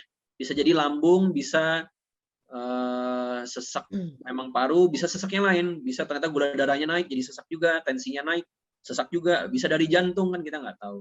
Ya. makanya diperiksa. Tensinya semua diperiksa, ya. Itu dari saya pada Ibu Silviani. Pada Ibu Agustina, saya sementara isolasi mandiri. 2 minggu lalu sedikit demam, cuman hilang. Tesnya hari belum ada hasil tes tersebut. Batuk, penciuman juga pulih. Anak juga sekarang hilang penciuman Sabtu dan juga penciuman hilang. Sebenarnya kalau udah 2 minggu sudah selesai ya, Bu Agustina ya, sudah itu virusnya udah nggak aktif. Makanya Ibu juga sudah pulih sebenarnya ya. Cuman anak nih mungkin baru kena. Nah ini anaknya mesti jaga nih. Sejak hari Sabtu. Jadi hitung aja Bu, sejak hari Sabtu itu isolasi mandiri. Lapor ya, jadi wajib lapor ke fasilitas kesehatan. Kalau memang tidak bisa, telemedicine. Sekarang kan banyak telemedicine di internet saya lihat ya. Coba cari, nggak harus dokter paru ya. Jadi masa pandemi ini banyak yang bisa pegang kok. Dokter spesialis penyakit dalam pun bagus. Dia bisa pegang, dia bisa obati dengan baik. Dokter, beberapa kasus itu dokter jantung juga dia bisa bantu pegang. Dokter anak, kalau anak ya dokter spesialis anak bisa. Jadi tidak hanya dokter paru, karena dokter paru jumlahnya juga nggak banyak. Jadi dokter penyakit, kalau ada dokter penyakit dalam kenalan juga boleh tanya ke kenalannya yang penyakit dalam. Saya rasa orang Toraja banyak saudaranya ya. Jadi harusnya bisa tuh kalau konsultasi begitu. Pasti ada yang dokter spesialis penyakit dalam, spesialis paru. Ya silakan saja, nggak apa-apa. Untuk anak kalau anak ya ke spesialis anak kalau bisa, karena mungkin dosis obatnya berbeda. Obat-obat apa yang perlu dikasihkan. Kalau Ibu sendiri sih sudah selesai itu sebenarnya. Boleh Ibu kalau mau minum vitamin suplemen dosis rendah aja nggak apa-apa.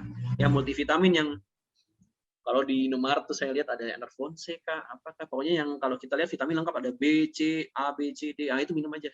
Yang lengkap 1 hari 1 itu cukup. Ya kalau karena Ibu sudah selesai masa COVID-nya. Kalau bau ya sabar, karena penciuman ini itu saya bilang tadi ada yang sampai 3 bulan.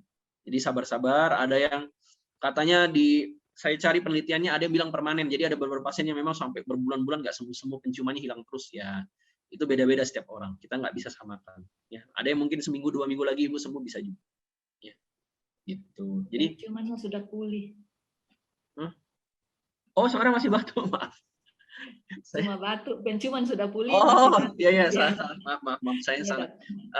Ya sudah kalau batuk aja itu tadi saya bilang kalau nggak mengganggu nggak usah diobati. Tapi kalau mengganggu sekali boleh dikasih obat pengencer. Ada tuh obat namanya orang nggak tahu nih sekarang asetilsistein, NAC, Fluimucil. Nah itu obat untuk bantu batuk, mengencerkan dahak dan antioksidan paru itu boleh dipakai. Ya itu semua orang sudah tahu saya rasa. Kalau memang belum tanya coba sama keluarganya, mungkin dokter yang bisa meresepkan boleh. Ya anak, nah itu tadi saya tanya ke dokter anak ya. Kalau bisa ya saya kurang berani ini kalau anak dosisnya takutnya beda. Ya ini pada PWGT klasis Sulteng Tim. Di rumah 4 orang, 2 positif. Sama ya. Jadi tadi tetap yang positif di kamar ini, 2 yang positif boleh di kamar yang sama. Kalau memang kan nggak semua rumah punya kamar banyak. Jadi 2 orang yang positif boleh di kamar yang sama. Jadi 2 yang negatif ini yang bantu ngurusin dari luar. Gitu ya, bantu ngurusin jadi gantian bisa. Terutama kalau bisa yang sudah vaksin, kalau bisa. Kalau bisa sudah vaksin, kalau dua-duanya sudah vaksin lebih baik bisa gantian. Kalau salah satu yang sudah vaksin aja. Kalau belum dua-duanya, ya sudah jaga-jaga aja sambil kejar jadwal vaksin yang ada di sekitar situ. Ya, tadi kan saya sudah sebutkan banyak tuh ya cara-caranya makan, alat makannya semua dipisah khusus mereka, alat mandinya khusus mereka, kamar mandi kalau bisa mereka yang pakai sendiri, yang sehat pakai kamar mandi yang lain. Kalau bisa, kalau nggak bisa ya didesinfektan setiap habis pakai kamar mandinya. Yang sakit gitu ya.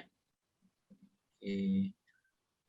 Masih satu lagi Bu Asda, pasien sudah 14 hari isoman, setelah PCR pasien positif, solusinya itu biasanya saya selalu bilang sama pasien, dok kapan PCR? Nggak usah. Ngapain PCR kalau positif pusing. Nah kecuali memang ada beberapa kasus ini kantor minta.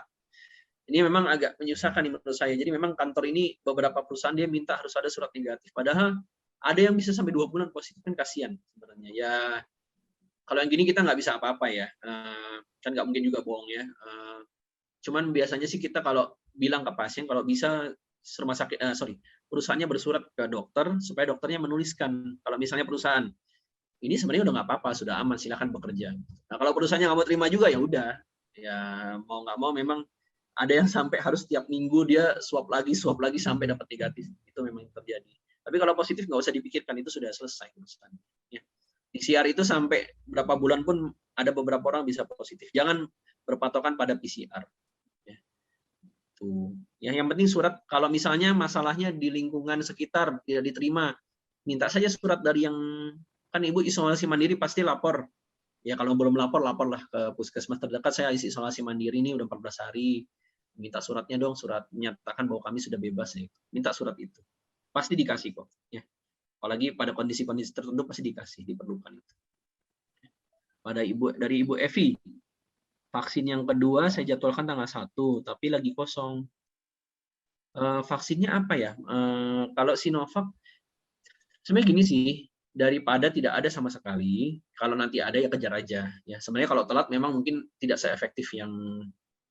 Oh, ini banyak pertanyaan yang saya percepat ya.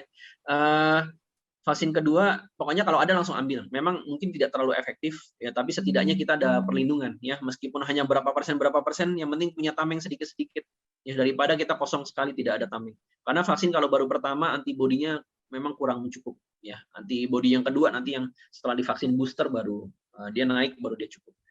Nggak apa-apa, nanti kejar aja. Begitu ada, selalu cari informasi. Memang sekarang agak rebutan vaksin. Ya dulu orang nggak mau, sekarang rebutan. Jadi agak susah, ya.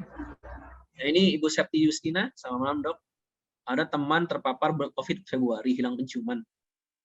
Itu tadi ya, jadi memang itu coba sih tanya dengan dokter THT, tapi setahu saya memang belum ada penyelesaiannya. Masalah penciuman ini itu pemulihan yang terjadi sendiri. Jadi itu berhubungan dengan saraf penciuman, indera penciuman itu badan kita akan perbaiki sendiri. Jadi kita nggak bisa percepat itu. Saya juga nggak, sampai sekarang belum ada.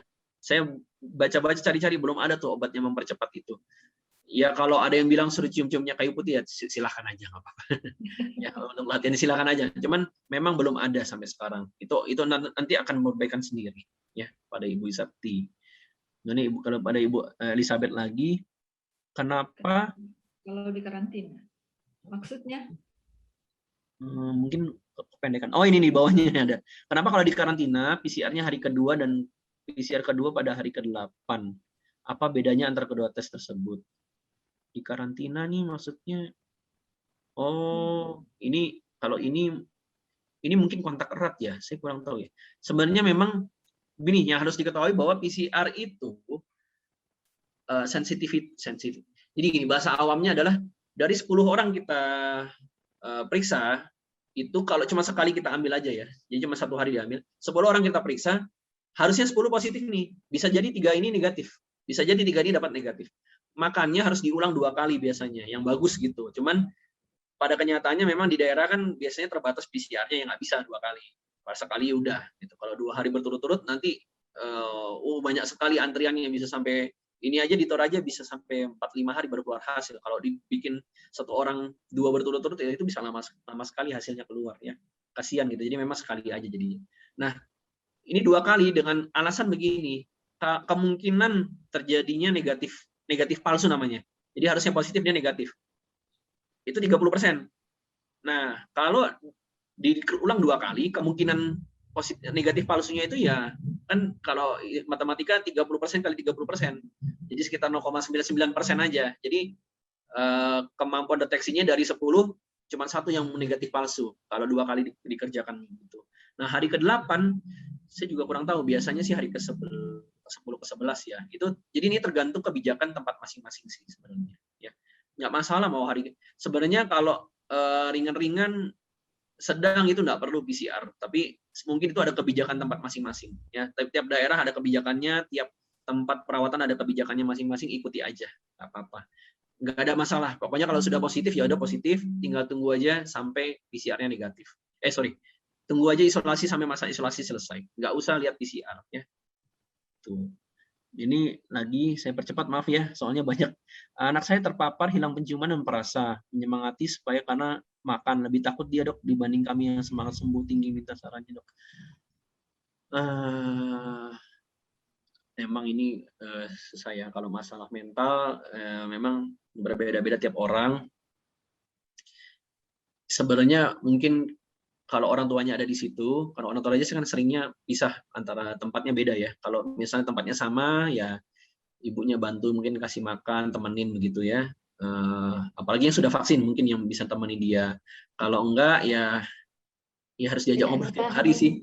Ya, diajak bicara setiap hari deh. Saya juga bingung. Disemangati ya. Doesn't understand about quarantine. Tidak dipahami. Apa itu? Karantina. Iya, makanya Dia karantina. hanya tahu, Iya, mungkin karantinanya tadi maksud saya karantina biasanya kan di hotel, di Wisma Atlet begitu biasanya sih. Kalau isolasi mandiri kan di rumah. Kalau karantina biasa di tempat tertentu, itu tadi saya bilang nggak apa-apa. Ya ikuti aja tempat karantinanya. Karantina itu misalnya Wisma Atlet, asrama haji apa, ya itu bukan rumah sakit yang pasti. Biasanya begitu. Iya, nggak apa-apa. Ya ini kalau penyemangat mungkin nanti coba bincang-bincang dengan ada saya juga bingung ya. Mungkin sama orang rohani ini yang lebih tepat ya. Ya, ini harus disemangatin aja sih. Nggak ada jalan lain, memang harus disemangatin, didoakan. Disemangat dari keluarganya sendiri ya. Kalau ada yang nemenin lebih bagus ya. Ini kepada Ibu Ponggebi, ketika droplet orang jatuh di meja, berapa lama virusnya?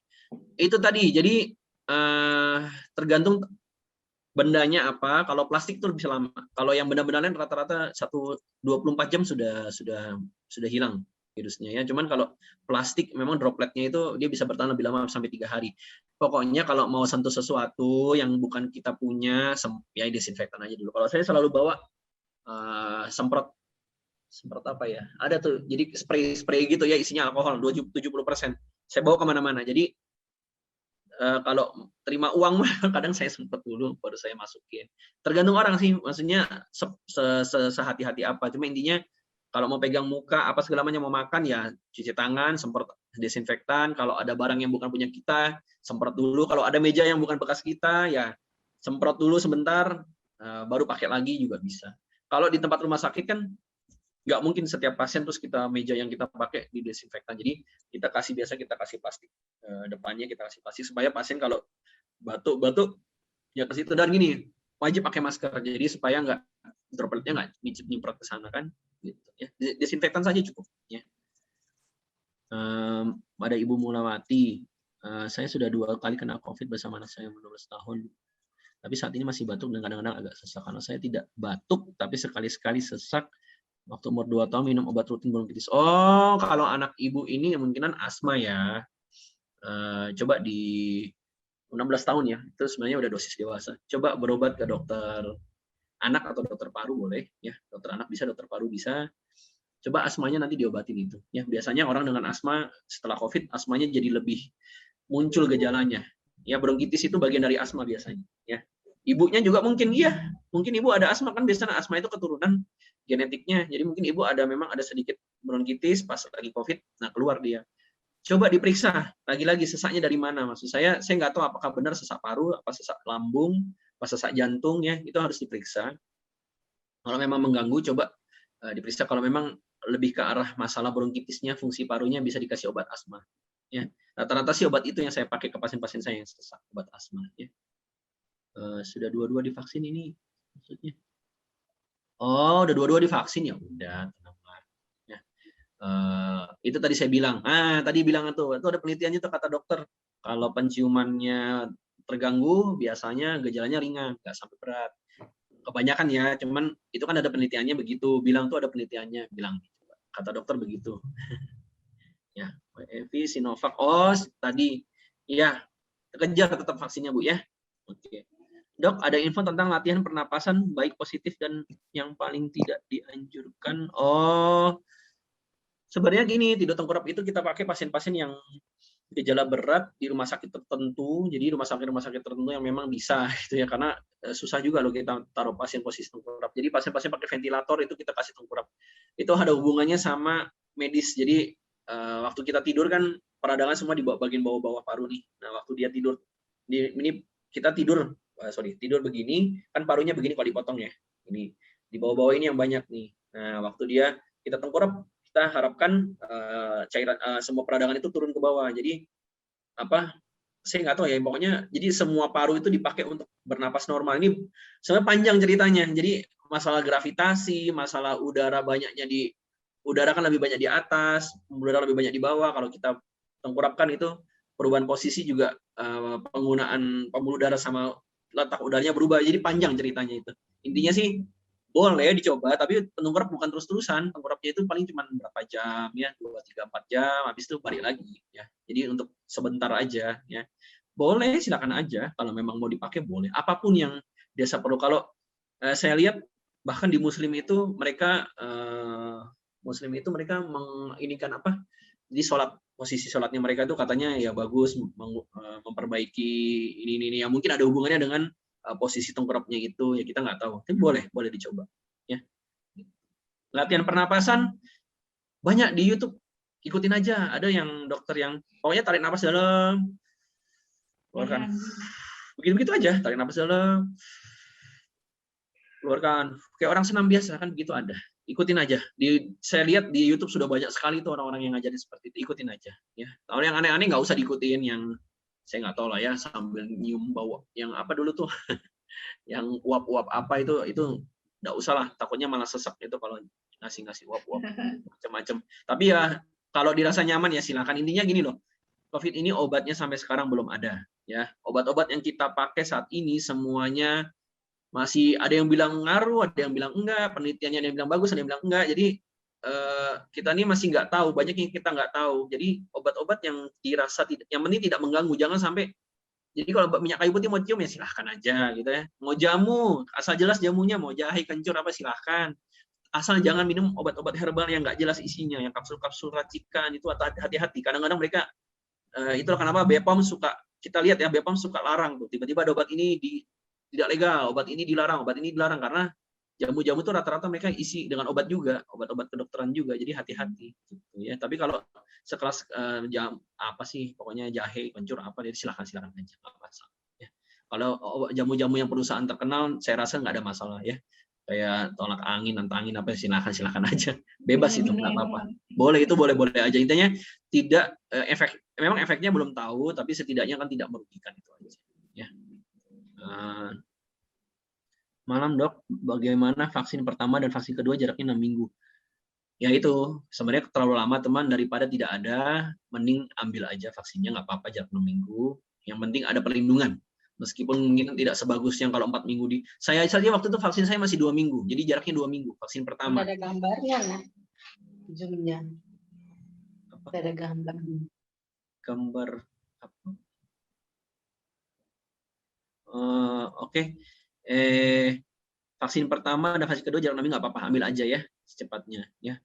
Nah ini Bu Yuli, malam dok, ada teman saya sudah lebih 2 minggu ada gejala batuk, pilek dan hilang penciuman, tapi tidak mau ke puskesmas periksa. Sudah 2 minggu lebih, ya sudah. Yang vaksin kedua.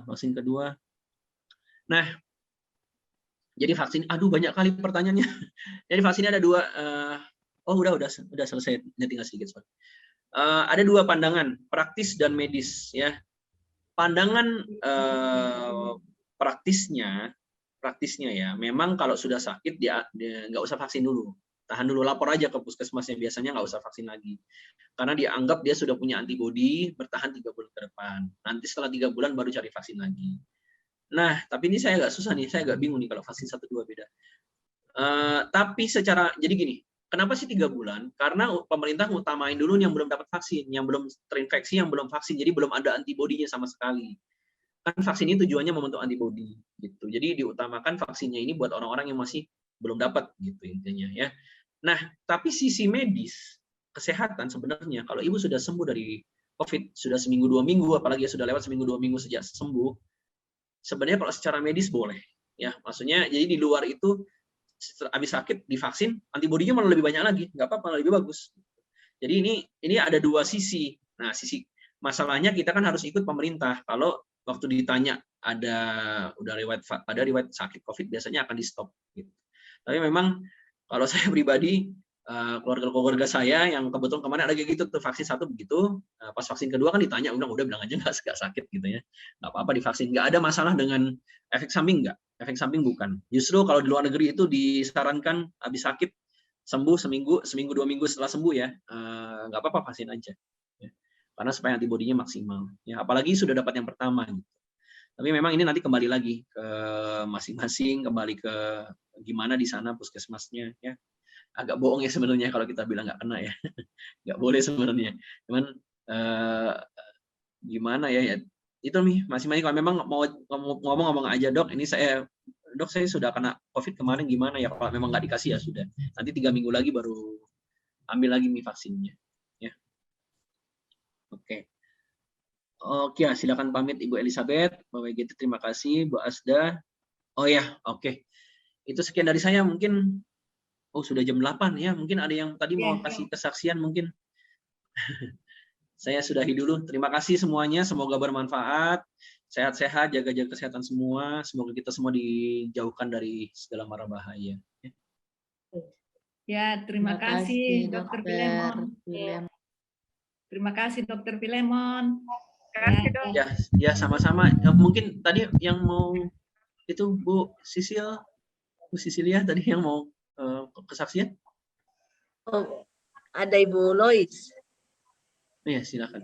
Terima kasih Pak Dokter. Ya, saya pamit dulu ya, silakan.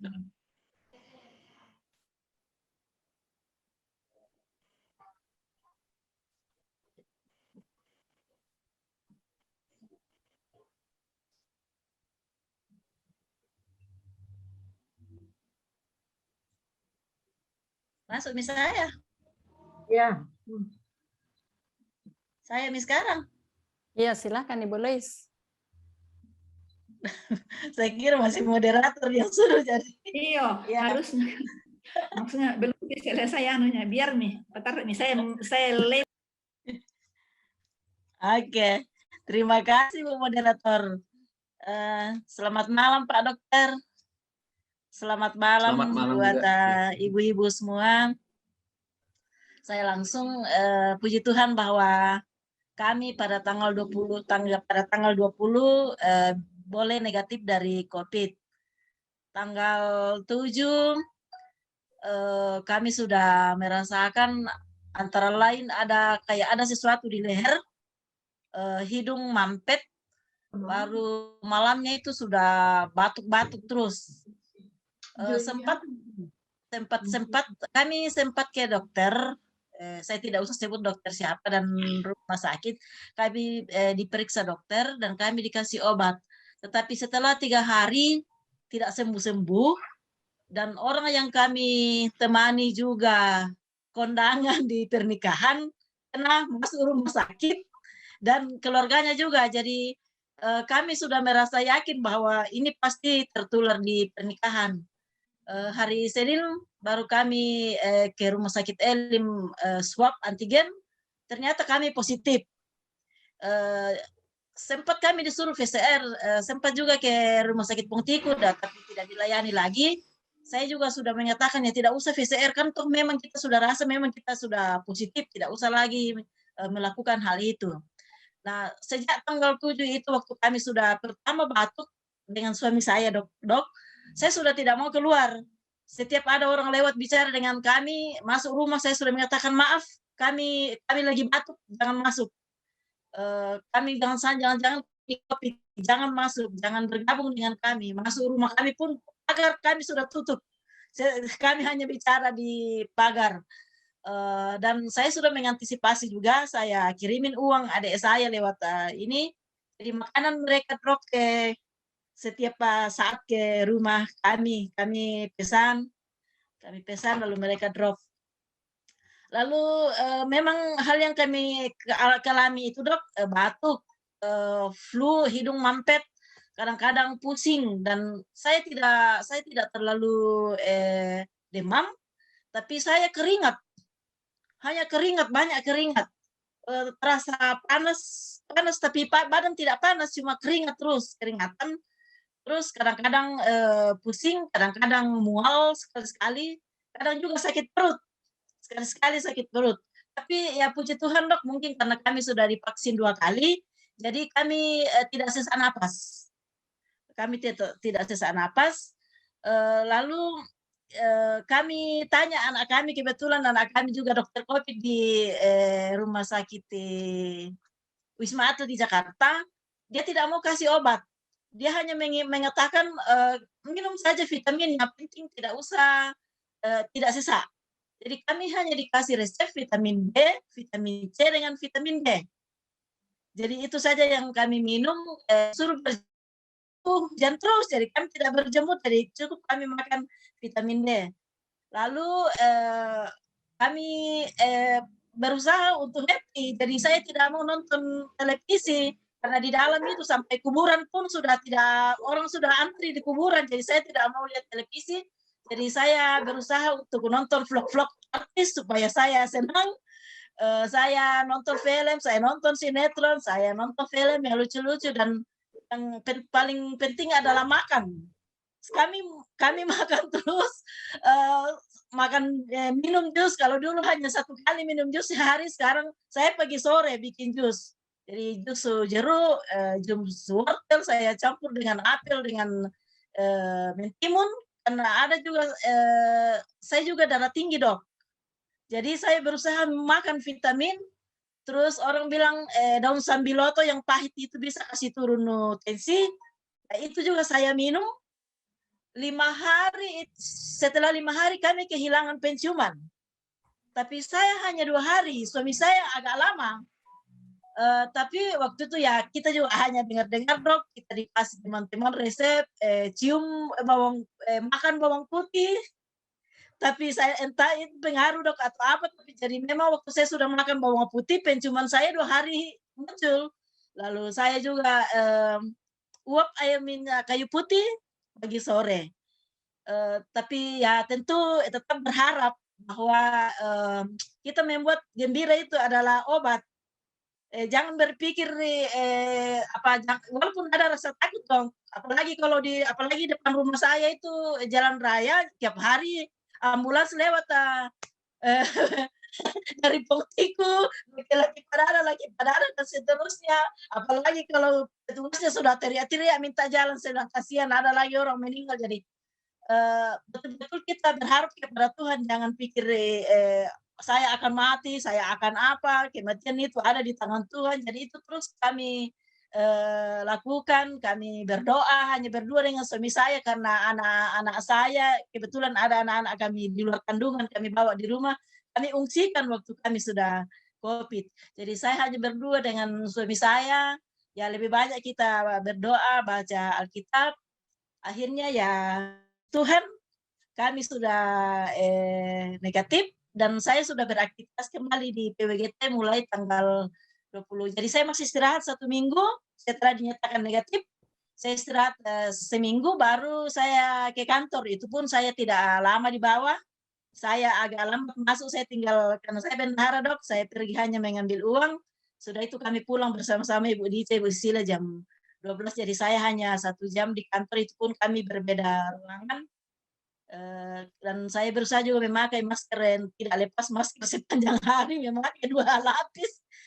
Karena masih takut jangan sampai Ibu Dice dengan Ibu Sisilia, masih saya bisa bilang jangan sampai masih ada kuman-kuman. Begitu, Dok, makanya saya tanya tadi bagaimana penanganan, tapi sampai sekarang, Dok, saya masih makan Vitalong C 500 ml. Apakah itu tidak salah?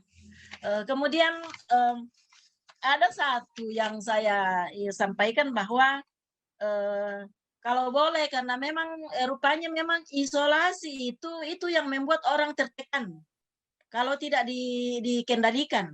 Karena bukan main, betul-betul kita tergantung kepada orang lain. Kita mau makan, kita harus perlu berapapun uang kita punya di rumah, kita tidak bisa keluar. Jadi isoman memang itu membuat orang tertekan. Jadi kalau boleh setiap PWGT kalau di jemaat kami, saya minta mereka menelpon orang sambil berdoa. Kalau boleh ada sesuatu yang kita punya, kita antarkan mereka supaya mereka juga merasa terhibur. Itu kan memang isoman itu memang membuat kita tertekan. Yang kedua dalam stigma. Stigma orang adalah orang COVID itu dihindari. Masih ada masyarakat seperti itu. Jadi kitalah masyarakat yang sudah terpelajar, yang sudah tahu, jangan melakukan itu. Sampai sebenarnya itu membuat orang takut mengaku bahwa dia COVID. Tapi berbeda dengan saya obral bahwa saya ini COVID supaya orang tahu. Dan saya sampaikan bahwa saya sudah negatif. Kenapa orang takut mengatakan? Karena stigma itu. Orang menghindari kalau orang orang sembuh. Padahal yang dokter juga sudah sampaikan hanya 14 hari. Setelah itu terusnya tidak aktif lagi. Jadi dulu saya mengatakan COVID bukan dosa. Kenapa saya mesti malu mengatakannya? Mengapa saya mesti dihindari? Saya bukan orang berdosa. Jadi itu saya minta stigma itu, apalagi kita orang-orang terpelajar ya, jangan kita lakukan itu terhadap orang mantan-mantan COVID. Justru apalagi kalau mereka sudah lewat 14 hari, misalnya saya sudah 14 hari, saya masih istirahat 1 minggu baru berani keluar. Itu pun keluarnya hanya sebentar saja. Saya kira itu dok, makanya saya tanya apakah itu bagaimana dengan vitamin-vitamin, apakah kami tetap boleh makan vitamin C, kami makan Vitalong C 500 mg. Makasih dok, Tuhan berkati. Tuhan berkati.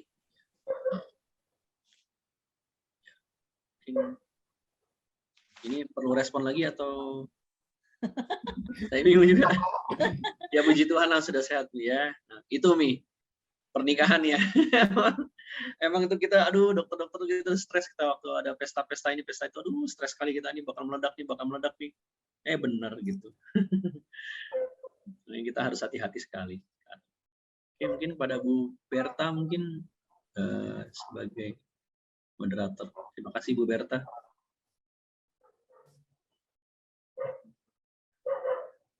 Ibu Abi barangkali Pak. Oh Ibu Abigail, maaf saya lupa. Ibu Abigail, iya.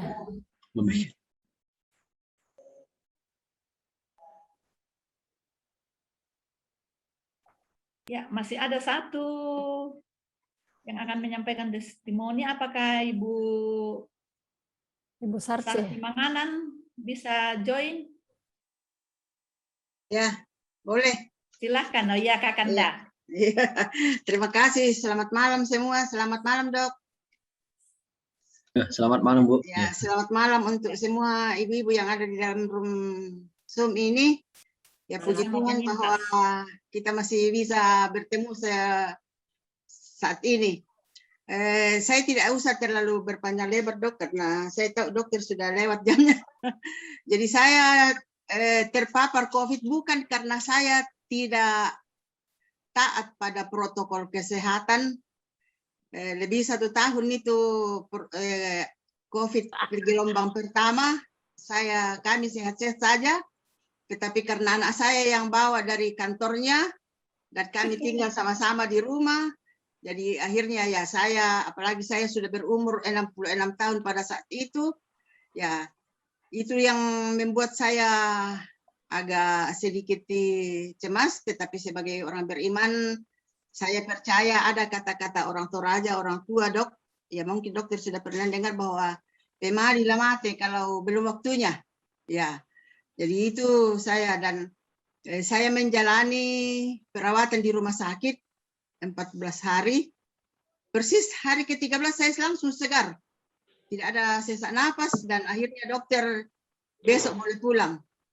Kalau saya kebetulan Dok, saya orang kesehatan, saya yang selalu menganjurkan orang untuk taat protokol kesehatan, tetapi karena anak saya bawa dari kantor ya, mau dibikin apa, sudah kita terima saja dengan membuka tangan ya, dengan lapang dada. Jadi saya sebenarnya kalau saya mau melihat perjalanan COVID yang menimpa saya itu sebenarnya agak berat. Seandainya ICU di Rumah Sakit Stella Maris tidak penuh, mungkin saya masuk ICU. Pernah saturasi saya 91 dan perawat ingin memberikan saya O2, tetapi saya selalu katakan kepada perawat, tunggu dulu. Saya dulu latih paru-paru saya, jadi saya selalu bermain saturasi, selalu di jari saya itu oximeter. Jadi setiap 10 menit kalau sudah turun-turun saya tarik napas lagi, tarik napas di hidung, buang di mulut, pukul-pukul dada, akhirnya naik lagi menjadi 95, akhirnya menjadi 98, dan akhirnya saya tertidur lagi. Kalau mulai sesak lagi, saya napas lagi. Jadi saya tidak pernah diberikan O2, walaupun dokter spesialis paru yang menangani saya, Ibu kalau sesak napas, minta O2. Tetapi saya bersyukur bahwa Tuhan selalu memberikan nafas hidup yang bagus.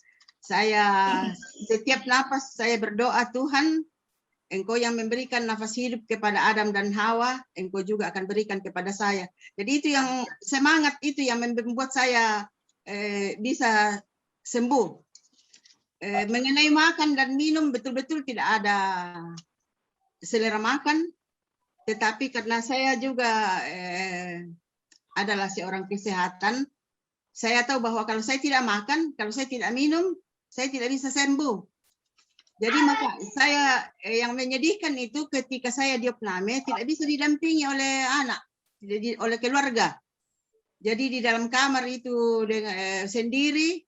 Jadi kalau saya harus makan atau minum, saya pergi bikin teh di tempat apa namanya itu dispenser. Dengan tubuh yang lemah, saya harus menolong diri sendiri membuat air teh manis, karena setiap nasi yang saya masukkan di dalam mulut saya harus dorong dengan minum teh supaya saya makanan bisa turun. Jadi itu yang saya semangat yang luar biasa yang saya miliki, dan itu yang bisa membuat saya kuat sehingga pada 13 hari saya dirawat, saya sudah boleh sehat, dan hari ke-14 saya boleh kembali dari rumah sakit. Yang saya cemaskan, Dok dan ibu-ibu sekalian, saya ini pernah mengidap penyakit kanker sampai di kemo. Tetapi pada saat saya di kemo, saya tidak pernah merasa cemas. Kenapa? Karena seperti COVID ini, penyakit kanker itu tidak ada kuburan khusus untuk orang yang sakit kanker kalau meninggal. Tapi COVID ini ada kuburan khusus, yang itu yang membuat kita cemas. Ya, jadi walaupun kemudian lagi umur saya pada waktu itu umur 66, jadi itu umur tapi bersyukur bahwa saya tidak mengidap penyakit komorbid, jadi saya bersyukur ya, walaupun pernah mengalami penyakit kanker sampai di kemo, tetapi yang saya bersyukur bahwa saya tidak pernah takut karena tidak ada kuburan khusus untuk kanker. Tetapi COVID ini yang sangat menakutkan karena ada kuburan khusus. Ya, jadi kemudian pada waktu itu COVID yang gelombang pertama, orang sangat paranoid dengan orang COVID. Walaupun kita sudah sembuh, tetapi orang kayak kayak lebih takut orang kepada COVID daripada orang penyakit kusta. Jadi ya itulah yang gelombang pertama itu betul-betul membuat kita trauma sekali karena orang sangat paranoid. Tetapi sekarang ini yang gelombang kedua ya kayaknya sudah tidak terlalu menakutkan lagi ya, karena sudah banyak yang divaksin dan orang sudah banyak tahu. Jadi itu saja pengalaman saya, bahwa semangat yang memberikan kepada kita untuk bisa hidup. Jadi kalau kita lemah, kita tidak bersemangat menjalani masa-masa penderitaan itu, masa-masa penyakit itu datang, kita tidak bisa hidup. Dan yang paling utama ialah bahwa penyerahan diri kepada Tuhan. Amin. Kalau memang belum ajalnya, kita pasti hidup. Banyak orang tidak COVID meninggal, ya. Amin. Jatuh di kamar mandi. Ada anaknya anggota PWGT kasihan kemarin itu meninggal, jatuh di kamar mandi, anak pemuda, dia meninggal. Bukan COVID, jadi kita tidak perlu takut dengan COVID. Jadikanlah COVID itu sebagai suatu pemberi semangat bagaimana kita menjalani hidup ini dengan baik. Tetap ikuti aturan pemerintah, jangan takut divaksin. Mudah-mudahan semua yang ada di dalam Zoom ini semua sudah divaksin ya. Sudah, Bunda. Ya, saya juga Dok mengalami long COVID itu sampai 5 bulan. Sudah. Bulan Mei baru saya cek toraks foto, paru-paru sudah bersih, dokter ahli paru-paru katakan ibu sudah boleh vaksin. Jadi saya sudah selesai vaksin, puji Tuhan. Mudah-mudahan kita semua sudah sehat, kita tetap sehat, diberkati Tuhan. Ya, terima kasih Dok, itu saja yang saya dapat sampaikan. pengalaman kepada ibu-ibu yang mungkin ada tetangga atau keluarga bahwa semangat, itu yang paling utama. Ya, jangan kita patah hati atau patah semangat dalam menghadapi penyakit ini. Tidak usah takut. Ya, terima kasih, dan kepada semua penyintas kita bersyukur. Ya, bersyukur bahwa kita sudah melewati semua itu dengan baik. Ya, terima kasih. Selamat malam. Tuhan memberkati kita. Ada pengalaman baru ya Bunda. Terima kasih. Ya, Terima kasih. Ada pengalaman baru. iya. Kita mantan COVID. Penyintas, ya. Iya, Jadi, penyintas. ya. Bunda Ani juga. Alumni, Bunda kalau Ani. sekarang orang katakan alumni. Alumni. Ya, alumni COVID katanya. Jadi kami ini alumni COVID gelombang pertama. Iya. Gelombang pertama. Saya duluan dari Kanda Sarce. Iya. Di akhir tahun, jadi kami harus, ya, kami berakhir tahun dengan COVID. Iya, betul. Bertahun baru di rumah sakit.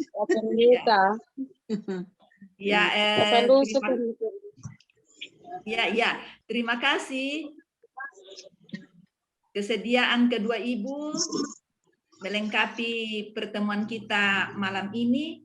Terima kasih kepada beberapa ibu dari Klasis yang telah menyampaikan beberapa pertanyaan melalui chatting, dan itu sudah dijawab langsung oleh Dr. Filemon. Semoga menjadi penguatan bagi kita semua dalam menghadapi kehidupan di masa-masa pandemi ini. Sungguh kita semua sepertinya tercekam ya. Kami hampir setiap saat juga mendengar ambulans, bahkan sudah beberapa kali pergi menguburkan. Jadi pesan kesimpulan kita dari pertemuan pemaparan dari Dr. Filemon pada saat ini bahwa tetap memperhatikan 5M ya. 5M. Lalu memperhatikan titik lengah penularan COVID itu. Ya. Biasanya tanpa kita sadari ya, yang paling apa ini dengan kita rawan itu kalau pada saat selfie ya, buka masker sebentar saja ya, selfie padahal sementara ketawa ternyata disitulah rentan sekali untuk penularan. Kita tidak tahu di antara teman yang berselfie ini mungkin ada yang sedang mengidap virus dalam tubuhnya. Lalu yang terakhir ialah bahwa di rumah selalu menyiapkan oximeter dan termometer untuk mengecek. Sekarang ini semua harus menjadi perawat di rumah ya. Kita semua ibu-ibu sebaiknya menjadi perawat di rumah. Tidak seberapa harga termometer dengan oximeter. Tadi dokter sudah katakan harga oximeter sekarang sudah turun. Kami di rumah sampai Emon juga rajin sekali, hampir setiap hari, setiap pagi mengecek oksigen, apa namanya ini, saturasinya. Ya, jadi saya kira itu yang paling penting kita perhatikan dari pemaparan dokter sekarang tadi, dan jangan pernah kita apa namanya ini ya, putus harapan, asa. Ya, tetap semangat, saling menguatkan seorang dengan yang lain. Saya kira demikian. Terima kasih sekali lagi, terima kasih dokter. Dan saya kira dokter akan tetap menjawab kalau ada yang mau berkonsultasi dengan dokter ya, Dokter Filemon. Ya. Ya, bisa. Cuman memang sabar-sabar ya, karena aku kadang nggak berhenti bunyinya, jadi kadang-kadang saya tinggal sebentar karena capek sekali. Tapi nanti kalau pas saya buka biasa saya balas. Iya. Artinya bukan malam ini dokter. Iya, nggak masalah, maksudku tanya-tanya boleh, cuman maksudku sabar-sabar Mi, soalnya banyak yang nanya soalnya. Sharing nomor HP dok. Ya ada di itu, nanti boleh dikasih di chatting, pasang di chatting dok. Jadi mohon maaf juga kepada beberapa, ya kita masih bertahan 90-an. Nomor telepon Dokter Filemon.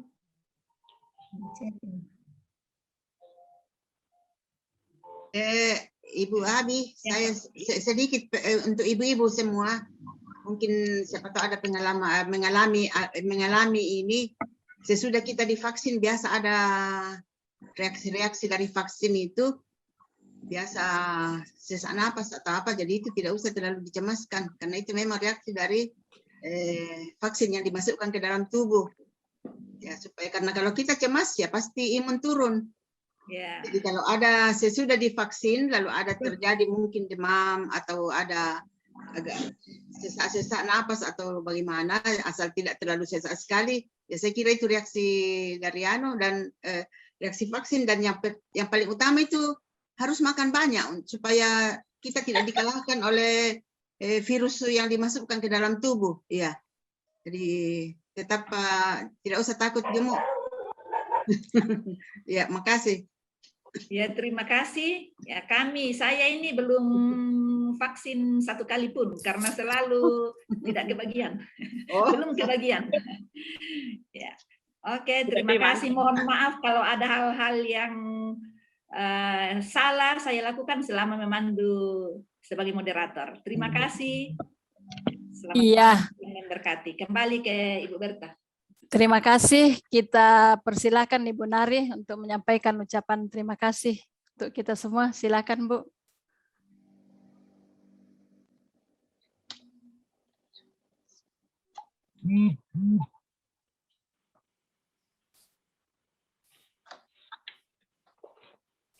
Ibu Nari.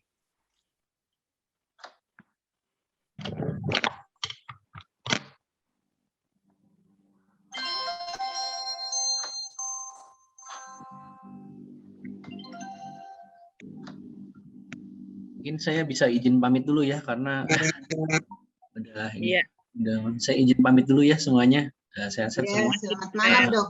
Iya, terima kasih, Dok. Terima kasih, Dokter. Mari, Tuhan mari. berkati. Tuhan berkati.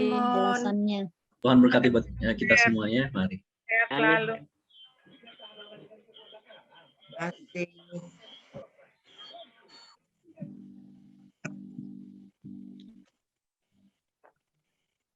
Berdoa saja langsung, Berta. Oh iya. Kita mengakhiri pertemuan kita. Disilakan Ibu Lamida untuk menutup doa. Silakan Bu Lamida.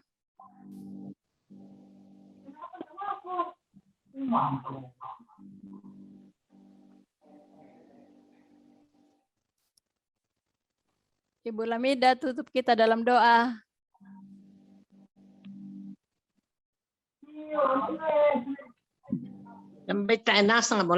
Halo, ada. Ibu Lamida di mana? Ibu Nari tidak ada. Mic-nya tutup, tidak dibuka. Ada juga Ibu Nari tadi sudah muncul Ibu Nari. Iya, Ibu Nari dulu kasih kesempatan karena dia sudah ada Ibu Nari di dalam. Oh iya, silakan Ibu Nari. Terima kasih atas ini.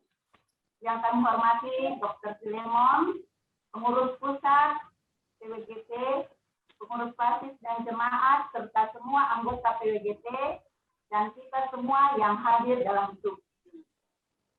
Puji Tuhan atas kasih-Nya sehingga acara ini boleh berlangsung dari awal sampai selesainya. Nah, baik. Kami sangat berbahagia bisa melaksanakan program ini walaupun lewat virtual. Dan atas nama pengurus pusat PWGT, banyak terima kasih pada Dr. Filemon, spesialis paru Rumah Sakit Elim Tanjung, yang sudah meluangkan waktunya untuk berbagi ilmu dan sangat-sangat bermanfaat bagi kita semua. Khususnya upaya menghadapi COVID-19. Tuhan memberkati dokter bersama dengan keluarga dan selalu sehat dalam melaksanakan tugas kapan saja dan dimanapun berada. Terima kasih kepada rekan-rekan pengurus pusat PWGT melalui bidang 2 atas kerjasamanya sehingga program ini bisa terlaksana. Terima kasih juga kami ucapkan kepada pengurus basis, pengurus PWGT jemaat, semua anggota yang selesai. Kiranya materi ini bermanfaat baik setelah dan masyarakat.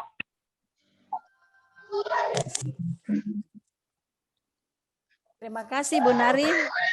Kita persilakan Ibu Lamida untuk menutup kita dalam doa. Ya, malam. Dengar suara saya? Dengar. Selamat malam. Ya, malam. Malam, ya. Untuk menutup kegiatan kita pada malam hari ini, kita berdoa.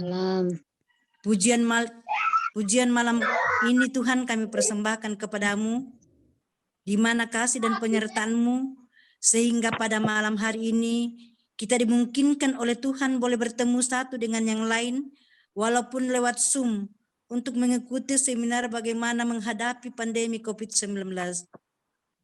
Terima kasih kepada Dr. Filemon Suryawan, HSPP, sudah memberikan materinya yang begitu besar kepada kita semua. Kiranya kita selaku ibu-ibu PGT boleh bermanfaat materi yang diterima pada malam hari ini. Biarlah Tuhan sentiasa memberkati kepada Bapak Dr. Filemon Suryawan dalam tugas pelayanannya setiap hari kepada banyak orang. Bapa dalam surga, berkati kami semua, baik selaku pengurus PWGT, baik dari pengurus PWGT Pusat, PWGT Klasis, PWGT Jemaat. Tuhan senantiasa memberkati dan memberikan kepada kami semua kekuatan, kesehatan, semangat hidup, bagaimana menghadapi pergumulan yang kami alami dengan merebaknya virus pandemi COVID-19. Kiranya boleh cepat berlalu, agar kami boleh leluasa untuk memuji dan membesarkan nama Tuhan. Bapa dalam surga, inilah doa kami Tuhan. Ampuni salah dan dosa kami, dan terima kami yang bermohon.